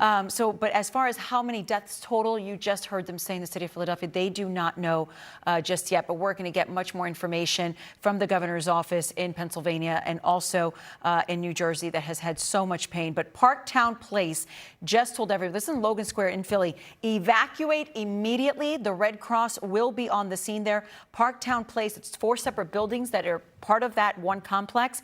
Do not go into any of them. This is because of the flooding and the horrible situation that the water in that building has created. That's right. And they're saying stay away from those buildings, period, Yep. right? Don't even go inside them. Right. Let's stay in Philadelphia County right now and talk to Claudia Vargas. She's live in Manayunk at this point. We've seen the scene from Randy Gyllenhaal where there's a lot of flooding. Right there, I see a lot of damage, Claudia. Yeah, Keith, so we're actually on the other side of where Randy is, and there is a ton of cleanup going on, as you can see. The Wissahickon Creek blew past those barriers that you see there, the fencing, and brought a ton of trees, a ton of branches, and now what we're seeing is the streets department crews just cleaning up that debris, trying to clear this road. This is one of the major roads here, Ridge Avenue, that takes you into Manayunk, into Roxborough. And so the idea is clear this up and see if we can get some more traffic along the way. Because I'll tell you what, we left from Center City at 10 a.m., did not get here till like 11 a.m. It took an hour just because so many roads are closed still. There's a ton of flooding throughout. And the City Ave Bridge, which leads into here, I don't know, Reese, if you can turn around, the traffic is just totally jammed up, closed, and really hard to get around. So if you guys can avoid this area, I would definitely recommend it. But again, cleanup is starting, so hopefully at some point later today, people will be able to access this road. But for right now, just still pretty messy. And real close to where you are right now. In fact, Kelly Drive is still underwater if you were to head closer to the city. Right. So many impediments there. A lot of work to be done to clean up. So much so. I mean, Manayunk just got hit so hard. Claudia, thank you for showing us the other side of where Randy is right now, because Lord knows the water on the other side, that's the major story of the flooding, but also the cleanup that's able to happen there. We're going to come back to you in just a few minutes, Claudia, but we're going to go next to Mitch, who is up in Skyforce 10 right now over Mullica Hill. He's been up over Bridgeport for all the flooding. And now look at this. You found even more tornado damage here, Mitch. My gosh. Yeah, you know, we've been trying to follow the path of that tornado in Mullica Hill and wanted to show you the damage on this dairy farm that we came across. There must be a couple hundred cows down there. You can see them kind of at the top of the screen. Their barn and roof ripped off, those silos toppled. And when you backtrack to see where this storm and the path that this storm took, look at what it did to trees, how selective the storm appears to be. Just over that tree line is a neighborhood, and the homes are mostly untouched. There's a few trees on some roofs, but the trees are ripped from their roots. Some are snapped in half. The more we fly around this area in South Jersey, the more scenes like this we see, guys. Incredible. This is one of the things that the governor was talking about, Mitch, in the press conference. I don't know if you were able to hear him while you've been flying around, but he was saying that the area that they were in initially is all very residential, but the number of farmers that got hit because of this tornado, and it's just such a huge part of New Jersey's agriculture economy. Garden State, yeah. Exactly. And so to see those cows, I mean, you know the effort there. They're not only dealing with fixing their house, they're dealing with fixing their business. These are imminent cleanups too, right? When you're caring for livestock, for cows that you just saw there, dozens of cows, in fact. When you're cleaning up your home, when there's gaping holes in the roof. That's right. I mean, this is work that's going to have to take place Right this second, you got to get somebody out, and it's going to last for weeks at least. No doubt about it. You see some of the rooftops blown off. That's actually minimal damage compared to some of the things that we've seen in the other homes. They were saying during that same press conference that they are going to put out the information for anyone that needs to make a claim.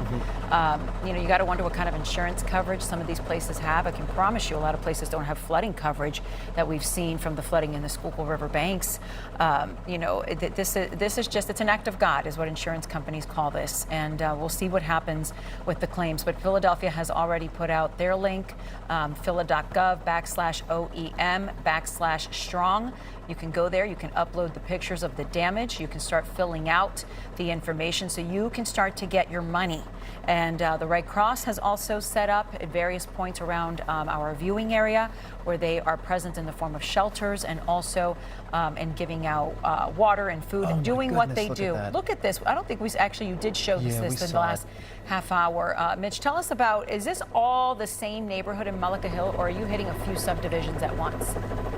This is neighborhood after neighborhood. I mean, they're spaced out. This is, it's residential, but they're back to back. Look at, even just how choosy this storm was. This neighborhood in the foreground, there are homes that look like a bomb went off. And just over the tree line, that's what that neighborhood used to look like. It's just extraordinary to see the juxtaposition between a neighborhood that's a block or two away from where another is just devastated. We want to say, too, for people just tuning in, you're looking at Mullica Hill. A confirmed tornado has touched down. That's the only confirmed tornado as of yet. The National Weather Service is going to look at a couple other systems that caused quite a lot of damage in other parts of New Jersey. But what I want to emphasize here, if you take a step back, as a New Jerseyan, we never see anything like this. It would have been easy to look down at your cell phone if you lived in South Jersey, saw the tornado warning and went, oh, it never happens here. Instead, thankfully, all of these people went down into their basements or sought shelter, appropriate shelter that is, and there are no injuries to report in this neighborhood. Absolute miracle. If you look at just this house with the tarp over it, we've seen damage like that in Jersey. Never widespread like this over a mile. No. I mean, this is just incredible, absolutely incredible. They said the weather patterns are changing. The politicians that did the press conference at 11 a.m. said it. Our meteorologists have been saying it. The question now, Keith, is how do you build back? You know, a lot of these building codes change after major hurricanes hit. You have to bring them up to par from a Cat 3 storm to Cat 5 storm kind of resistance in the building materials and how you rebuild. So the rebuilding of these properties, it's going to be very interesting to see what the structures need to look like so we can sustain the new weather patterns that our part of the country is now seeing. We literally saw a tropical system in the form of a Hurricane Cat 4 turn into this system and barely lose the rotations that make it a tropical system. And also dump months of rain on us in a span of hours. Exactly. Yeah. Exactly. All right, we're going to head over out of Mullica Hill now. Yeah, Mitch, thank you. Yes, thank you so much, Mitch. We're going to head back into Center City now. Stephanie Jimenez is joining us live at 22nd and although it looks like she's moved, in fact, that is the Vine Street Expressway turned into a river at this point. This is the most incredible view aside from the tornado damage, Stephanie. Yeah, ordinarily, if I were standing here, I'd probably get arrested. But considering what's happened, I mean, we have to come out here and show you this because you're just taken aback when you look at these images. I'll step out of the way. My photographer is going to give us a closer look right here, 676. We're standing right now on the off-ramp for 22nd Street. But look at how high this water is. I mean, that water's not too far off from that Broad Street Central Philadelphia sign that you see right there. It's just absolutely incredible to take a look at this. And so you've got a lot of people in this area coming out to take pictures because hopefully the hope is that they'll never see anything like this ever again. And I'm walking up here, but I got to tell you, when you have water that comes up this high, you could smell the sewage. Not a particularly pleasant smell, but I'm going to show you again another view of what this looks like. I mean, that's just breathtaking to me when you look at that and how high the water is right here. And so, ordinarily you would have a lot of traffic here around this area, but instead what you have now is water. Now I'm going to step out of the way here, and we also want to show you because this is a residential area. And here, along the distance here, you've got the Parktown Apartments. You've got 4 apartment buildings here, 941 units. They've been evacuated. We're told that people in that area have received text messages telling them to leave. Also, nobody is allowed to go in there. The Red Cross is also coming in to help out all those families. I just told you 941 units in that apartment complex, which means that you could have thousands of people who live there who might be displaced right now. We know that that place also has a garage, so you know that the cars there were submerged, an underground garage, I should say. So this is just incredible because this is the third location where we've been today in this city, 22nd Street, and every time we walk around, it just gets worse and worse and worse when you look at the devastation because, you know, this flooding obviously is just, when you take a look at it, it just kind of shocks you when you see it. But, you know, this is a residential area. It's densely packed. So you've got a lot of people here who are affected who don't know what to do as a result of this. But you've got a lot of people walking around taking pictures, and we do know that a lot of people are keeping it safe. But this is just something that people are just hoping is something that they don't continue to see in their lifetimes. So I'll send it back on over to you. All right. All right. Stephanie, thank you so much. And if there's any reason to avoid getting in that water, we've been telling you, hey, turn around, don't drown. If you're in a car, if you're going to walk, don't even try it or try to, you know, wade through it. It smells like sewage there. Oh. That's a pretty good reason, Absolutely. among many, many, many other reasons not to do it. Bacteria in there. Guys, one quick fact from Lauren Make, her interview with Commissioner Adam Thiel. He reported to her that there have been some minor building collapses as a result of the rain. She did ask him where. He didn't specify. He said there have been several throughout the night, but that the main issue has been the flooding because of the Schuylkill.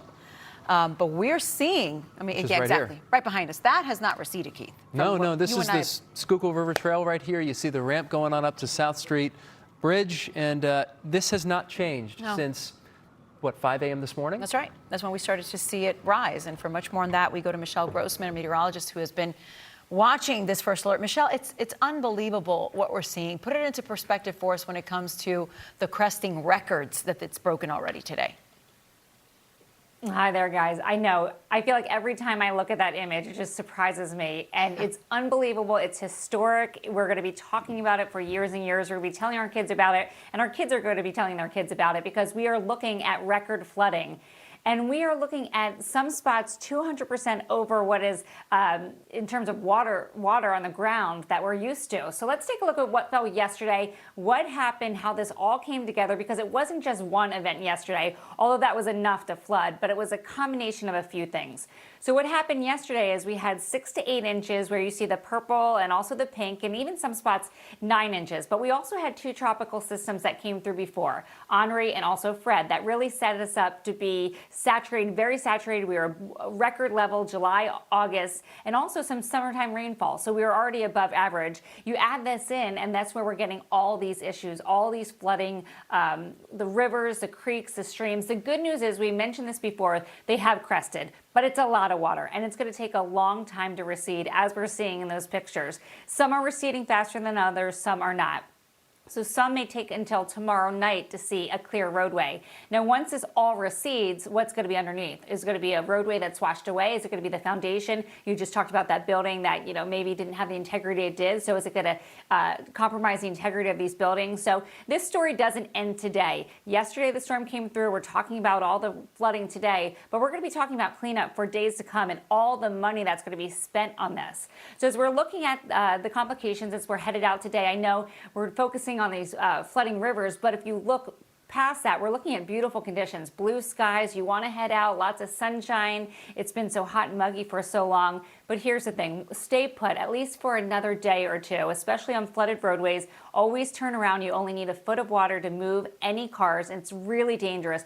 Water is really hard to fight against. So just remember that as you head out. Hopefully, as we're talking here, this is sunk in. And I know, you know, human nature, we want to get out, we want to do things, we think we can fight it, but Water is a very dangerous thing. We're also talking about tornado damage, power outages, trees down, power lines down. You don't know which power lines are still active, so just be careful as you head out, especially in South Jersey, in terms of where the tornadoes fell. So this is what the radar looks like right now. This is a good picture. This is what we want to show you. Finally, we're seeing an exit to Ida. A little leftover rain in Maine right now, but most of it is over the Atlantic. That is good news. The chapter is going to be closed on Ida. We will never use this name again when we name a tropical storm. It will be retired, and it will be retired into the history books. So around the area, I mean, it looks really nice right now. Temperatures in the 70s, 73 in Atlantic City, Allentown 72, Wilmington 74. The humidity is super low. We were tropical for so long, and the northerly winds kind of cleared that out. So it feels really nice with that sunshine. It's a little gusty, but that's helping to clear out this moisture. So we have that northerly flow. It's a really dry wind. It clears it out, and that makes it feel really nice too.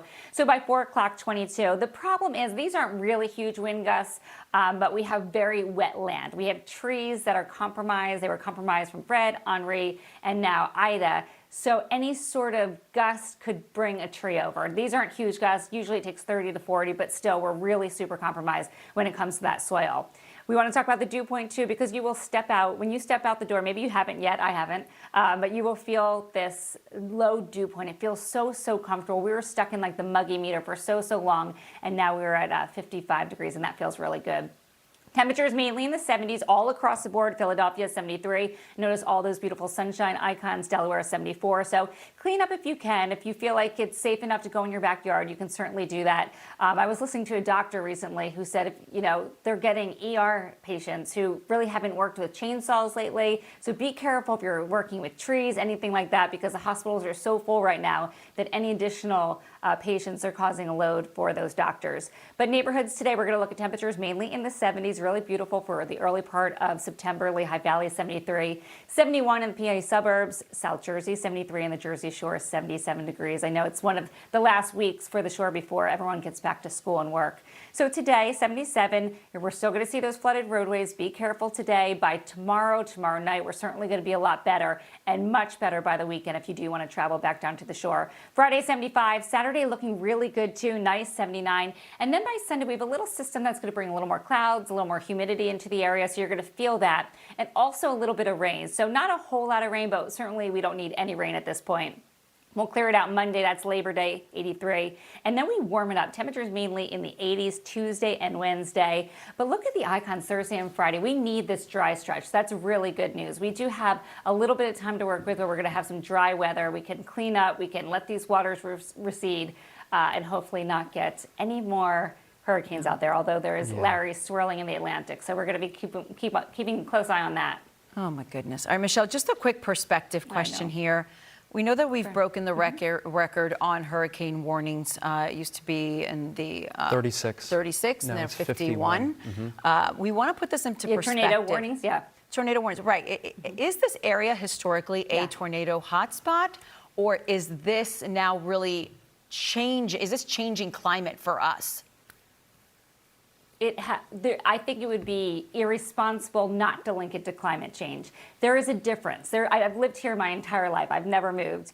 And I know we have short-term memories when it comes to weather. I think we all do that. I was like, was it that hot last summer? I don't think it was that hot. But when it comes to this data, this is true data. We have a record of 51 tornadoes this year, and that is record by far. We've never had a tornado this large, the one that hit Mullica Hill. We've had little tiny rain wrap ones, EF0, EF1.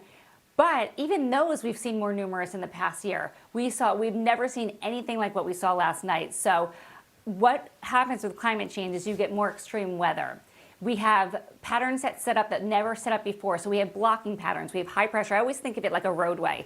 Usually you sail down the roadway and everything is good. And usually that's our area. We're kind of in the area where we're not getting those extreme weather conditions.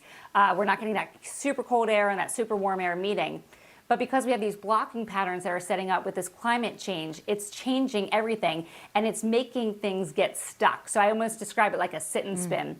You saw it yesterday with the rain. It just sat and spun. That thing we used when we were little? Yes. It just sat and spun over the same place. So then you're getting rain in the same place. It has nowhere to go. So it's not just the air is warmer. That's part of it. It holds more water. But it's blocking patterns. There's so many things that go into climate change, and certainly we're seeing it here. Wow.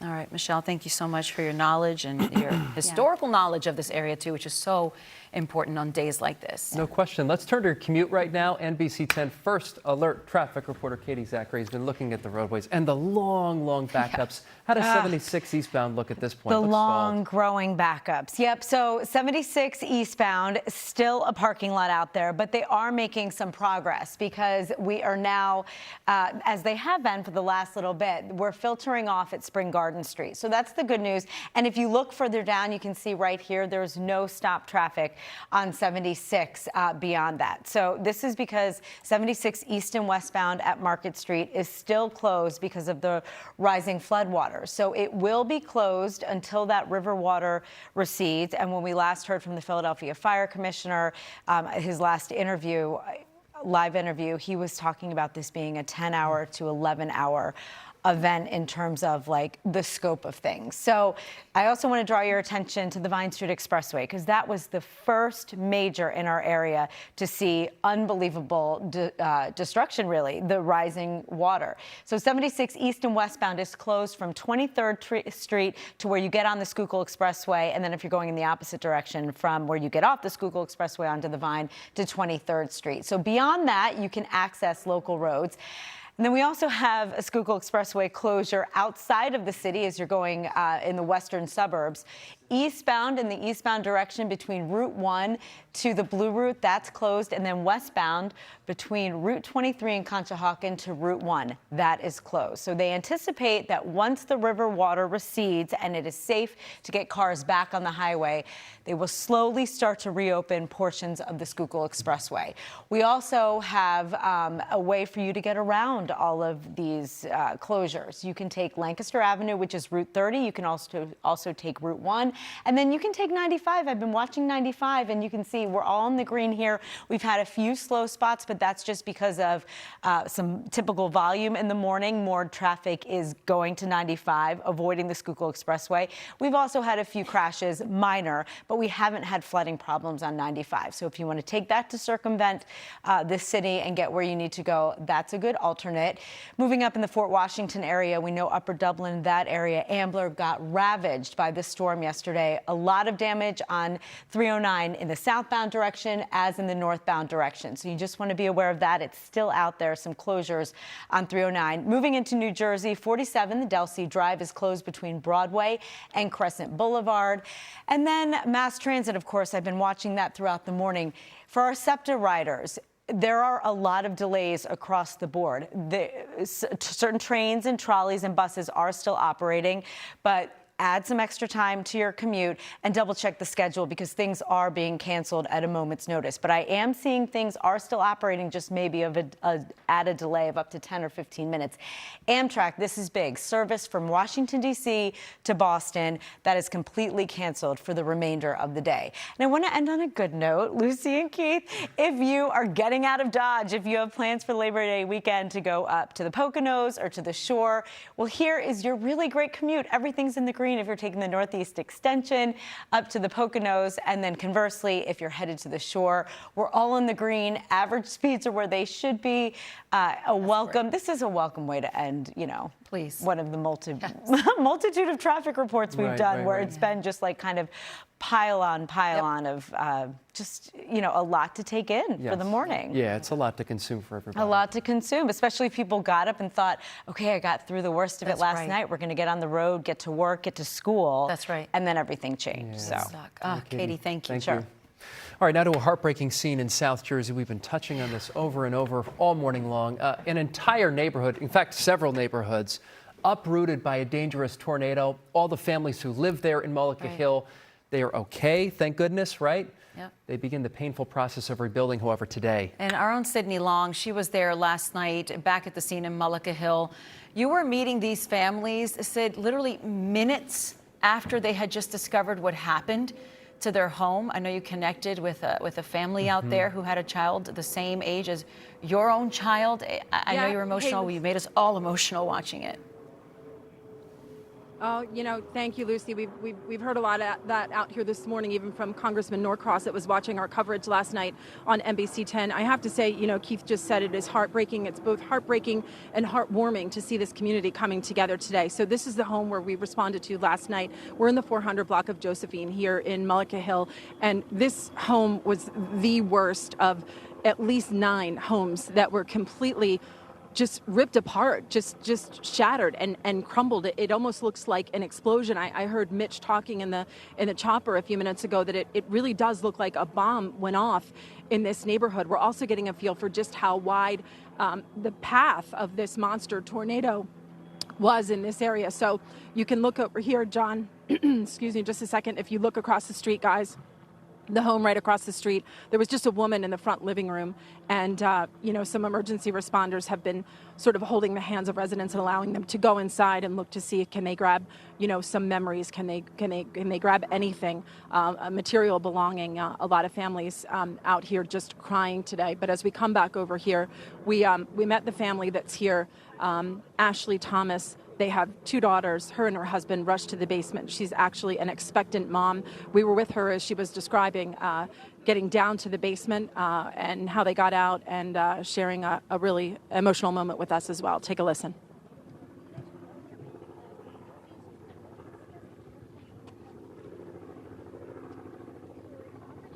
Yeah, we got the warning, which we live in a very windy, we call it the wind tunnel neighborhood. So we've been here 8 years, and I mean, we've been in the basement countless times, but I always take it seriously, whether it's the middle of the night, I wake my kids up and go down there because, you never know. Look. Oh my God, my purse! I have a wallet! I have money! I have my life! Oh my God!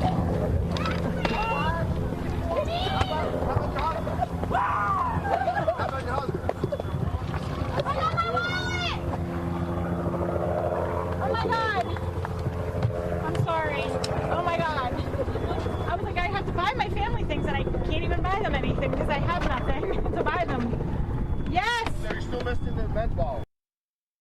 Wow. Wow, Sid. Guys, you can just see and hear the emotion. We're showing you a picture right now of some shoes that the neighbors helped Ashley and her husband Troy find. You're seeing some bags there of clothes that neighbors have put together to donate. So they just have shoes to put on their feet, clothes to put on their back. She was describing to us last night as they were making dinner. Her husband wanted to finish making dinner, but they went down and got into the basement. She says they don't usually wear shoes in the house. She says just a note of caution when you do get a tornado warning. She said put shoes on. They had to crawl out of their basement. They have sort of what's cement steps that come up the back. We're going to show you a little bit of the debris field here. I just want you guys to take this in. If you look at this, it's just pieces of roof. There's a crib, there's kitchen cabinets. She explained to us the laundry room is back here. If you look over to the left just a little bit, John, you can see they have 2 daughters, but they're expecting another child. There's a crib right here. If you look up above on the top of the house, the grandmother, Paula, was telling us that her granddaughter's bedroom door was still closed. You can see the pink paint on the wall. Their home just completely torn apart. They've been here 8 or 9 years, as you heard her say.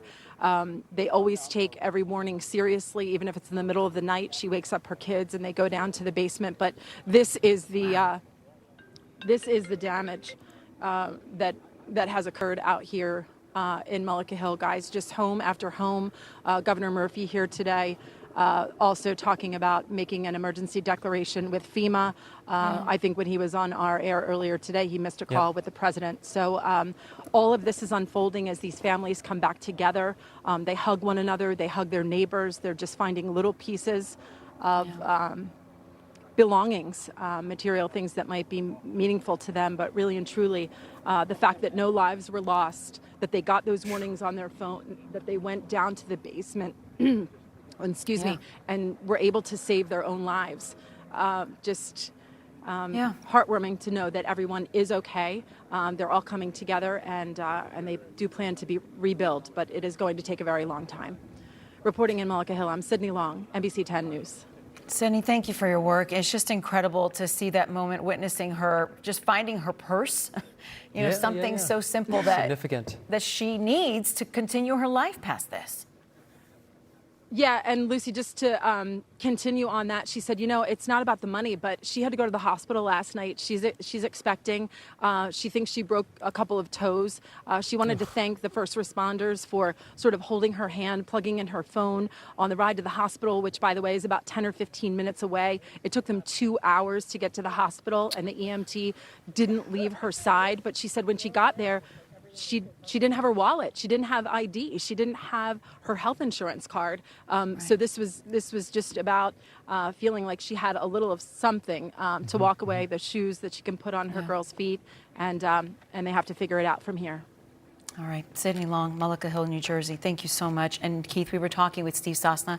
He's texting us right now saying it's not uncommon with a tornado this strong that you're going to find debris from the Mullica Hill, New Jersey neighborhood all the way in Bucks County because of the rotation. Yep. So he says at least an EF2, but of course that has to be confirmed by the weather team. Yeah, 20,000 feet in the air too with debris. It's unbelievable. Yeah. All right, let's turn our attention now back to Manayunk. That's where there's some record flooding taking place. Claudia Vargas joins us right now. She is down by, right where you'd get on 76 and Kelly Drive. Claudia. Correct. Ridge Avenue and Lincoln Drive. Yep.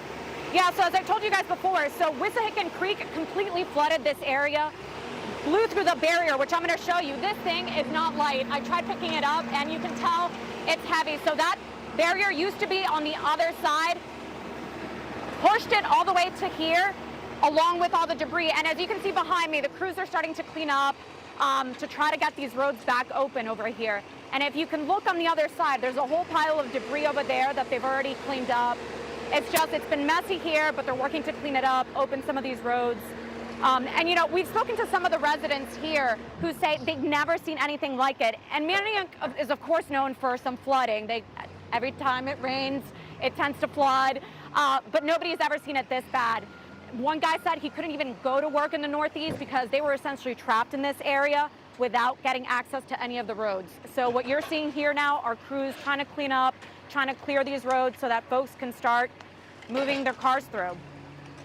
But it's definitely taking a while. We've been here now for a bit, and it's been, consistent cleanup. Several of the machines here and trucks just trying to get this area all cleared out.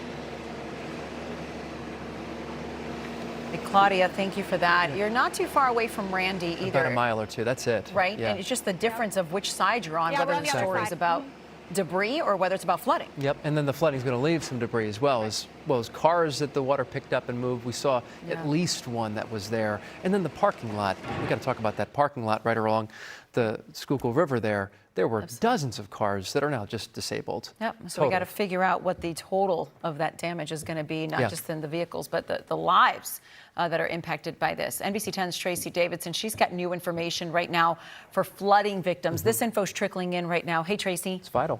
Yeah, it really is, Keith, Lucy. So this is information I know that a lot of people are staying safe right now. If this is active for you right now and you are sheltering in place, you're going to need this information later. But for a lot of people, this is cleanup day, right? This is figuring out what's damaged in your home because of flooding, maybe because of high winds. The first thing you need to know is don't go into any room that is saturated, like maybe your basement, if you're not completely sure that the power is off. That can be super dangerous. The second concern that there is with things like your water heater, your gas dryers, your gas furnaces. When lower levels flood, the pilot goes out. If those devices aren't turned off, then you run the risk of carbon monoxide poisoning. And so if you can safely turn off those, whatever, the water heater, the dryer, the furnace, that's what you're going to want to do, but only if you can do it safely. Now, if you're in cleanup mode and you're saying, okay, we got to get this stuff out, we got to get it dried out, we got to pull it out from the basement, pull it out from the lower levels, toss it away. First thing you need to do is take pictures of that before you touch anything. You need to document for insurance. But sadly, and I'm hearing this from so many people who are out in the field right now, that so many people don't have flood insurance because your homeowner's policy does not cover flood damage. Still take pictures. Now, if there was wind damage and then you had rain in your home, yes, that can be covered. That is covered under your homeowner's policy. But if you don't have flood insurance and you have flood damage, it is not covered by your homeowner's policy. Let's talk about real quick your cars. If your car was flooded out, if the water has now receded, it was on your street, you parked on a lower level, it got flooded out, and I know Stephanie Jimenez has come across a number of cars. She was tweeting out the pictures of cars that you could see had been at least halfway submerged. You don't want to start that car. You don't want to think, well, it's dried out, I'm going to start that car. No, no, no. You can do more damage to your engine if you do that. You need to call a tow truck and you need it to get it to a mechanic.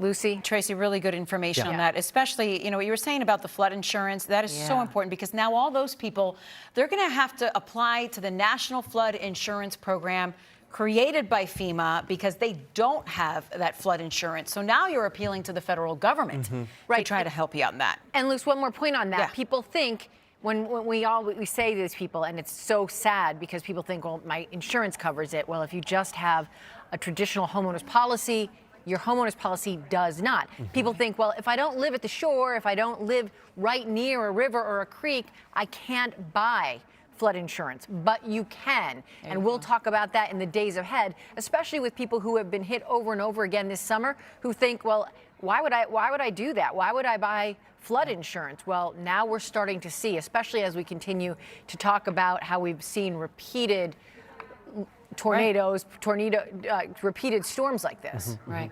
It's so true. I mean, the weather patterns are changing and our policies have to reflect it at some point. Tracy Davidson in our newsroom, just really great information there. Yeah, today's a perfect example of why it's so necessary, too. She mentioned Stephanie Jimenez taking pictures of cars, posting them to her social media. Let's get out to Stephanie. She is live in Center City, 22nd and Arch, although, you know what, she is on the move right now. That looks like it doesn't look like the Vine Street Expressway, but I know it is. Right. It's crazy, Stephanie.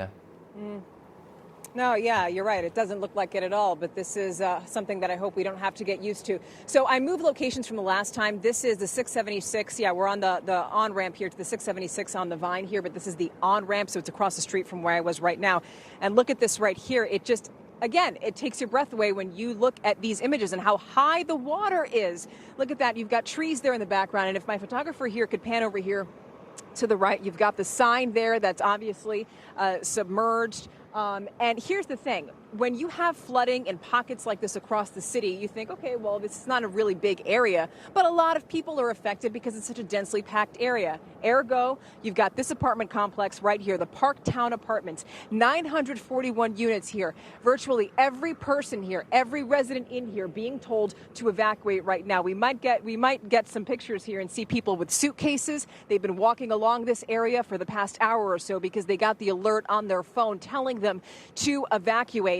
We know that the Red Cross is also going to come to this area and help out all of the people here who live along this area. And yes, that group right there, they spoke to us just a short time ago and they told us that they're being evacuated. As a matter of fact, you could see some of their luggage right here, and they're hoping to be back in just a couple of days, but we don't know how long that's going to last. Now, I want to take you across the street right here to where we are right now because I want you to get another angle of the view here. We're on 22nd Street. This is the off-ramp here on 22nd Street, where you can see all of these people converging here, just trying to get a look at 676 right now because nobody can believe that the water could possibly go this high here.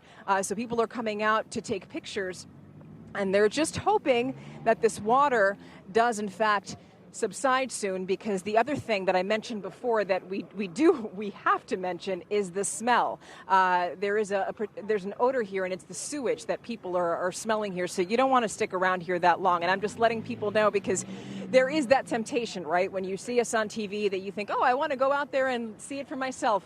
No, you don't. It's incredible to see. So that's why we're bringing you these pictures, but it's just it's not a good smell here. So yeah, we're walking a little closer here. This is as close as we can get so that you could see the flooding here on 676. But obviously, just some incredible images here as people come out, take their bikes out just to take a look at all of the The damage here, nobody ever thought that the Vine, the 676, would be flooded like this to go down.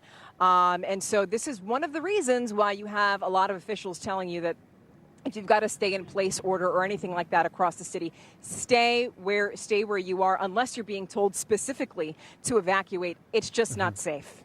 And this has been this way now. We've been watching this, Lucy, for Yeah. 7 hours, 7 or 8 hours. Yep. The Vine Street Expressway has been flooded like this. It's just absolutely unprecedented. I think the most striking image, Stephania, is seeing how close the water is to the signs from the overpass. Oh, the interstate Yes. sign right above the water We're right there. talking like 15 feet of water there, right?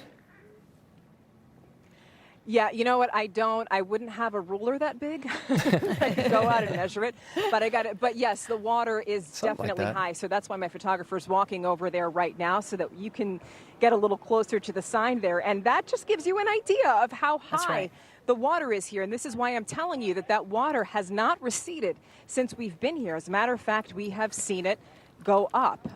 We don't know how long it's going to take for this water to recede. And that's why it gets so dangerous and why, we're telling people to stay home. They really don't need to come out here and see this for themselves. Not at We all. got We're you just going to covered. take Steph's word for it. Yeah, there's a 14-foot minimum there clearance at the Vine Street Expressway. So yeah, maybe about 14, 15 feet. That's unbelievable. Stephania, live for us there in Center City. Nice work, Stephania. Appreciate it. Let's see now how you can get around this, guys. For Yes. that, we go to Katie Zachary to give us a plan for how we get home. We literally just asked that question. We said, how are we getting home? They are asking me before we all pack up and try and get on the roads. I know, it's like, don't rush out too fast. Yes. You have to have a plan, right? So I think that's one of the biggest takeaways. This morning we've been on the air since 4 a.m. we went on, and we were seeing as the typical morning rush would have started, we saw that traffic building, we saw that volume building because we weren't having these huge pockets of ponding and flooding on our majors. So we just had a ton of traffic right as everything was just building in terms of like the river water coming onto the highways. And it was an all-out mess. So a lot of that volume has dissipated because police have been able to detour cars off of 76. 76 right here is closed between, or I should say, it's closed at Market Street, both east and westbound. So all of this traffic that's headed in the eastbound direction is having to get off at Spring Garden Street. So you've had hours of this where police have been blocking 76, forcing this traffic off. They're onto local roads. They're getting to where they need to go.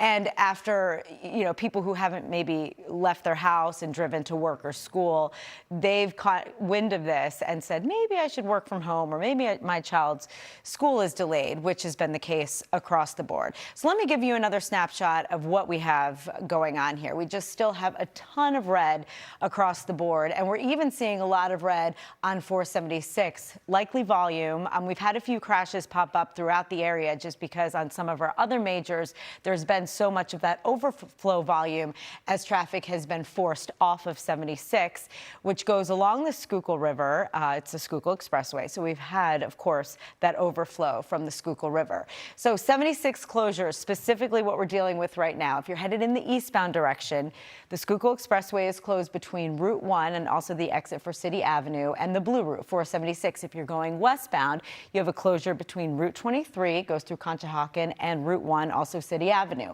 Also, 676, the Vine Street Expressway, where Stephania just was in our last live shot.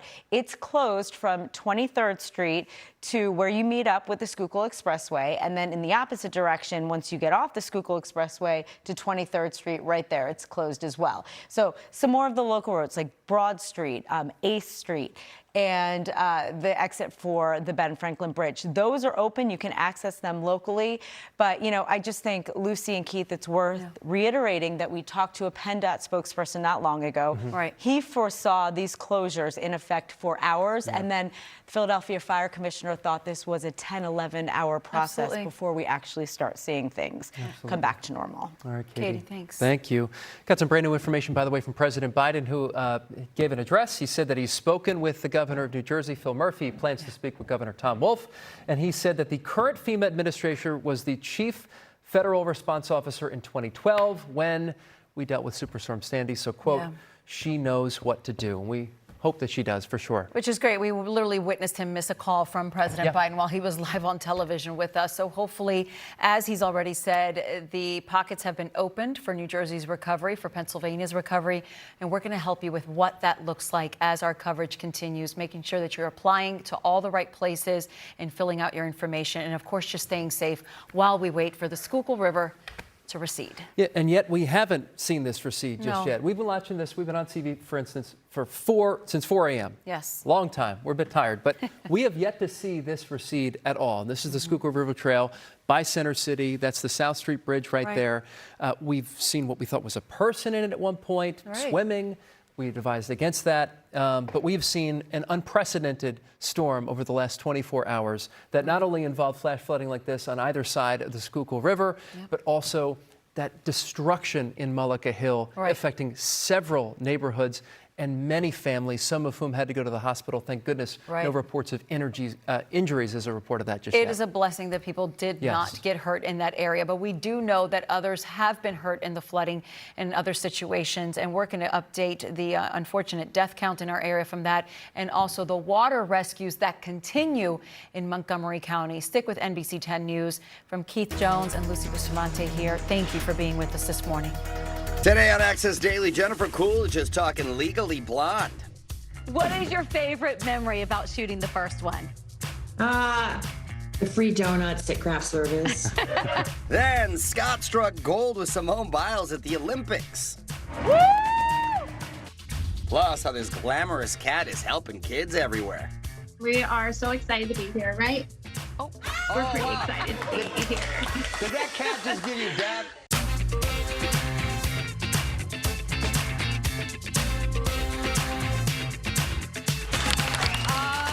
Welcome to Access Daily, everybody. I'm Ken Hoover with Mario Lopez. Scott is in Tokyo covering the Olympics, and oh my goodness, guys, he struck gold. We know that Simone Biles took home the bronze.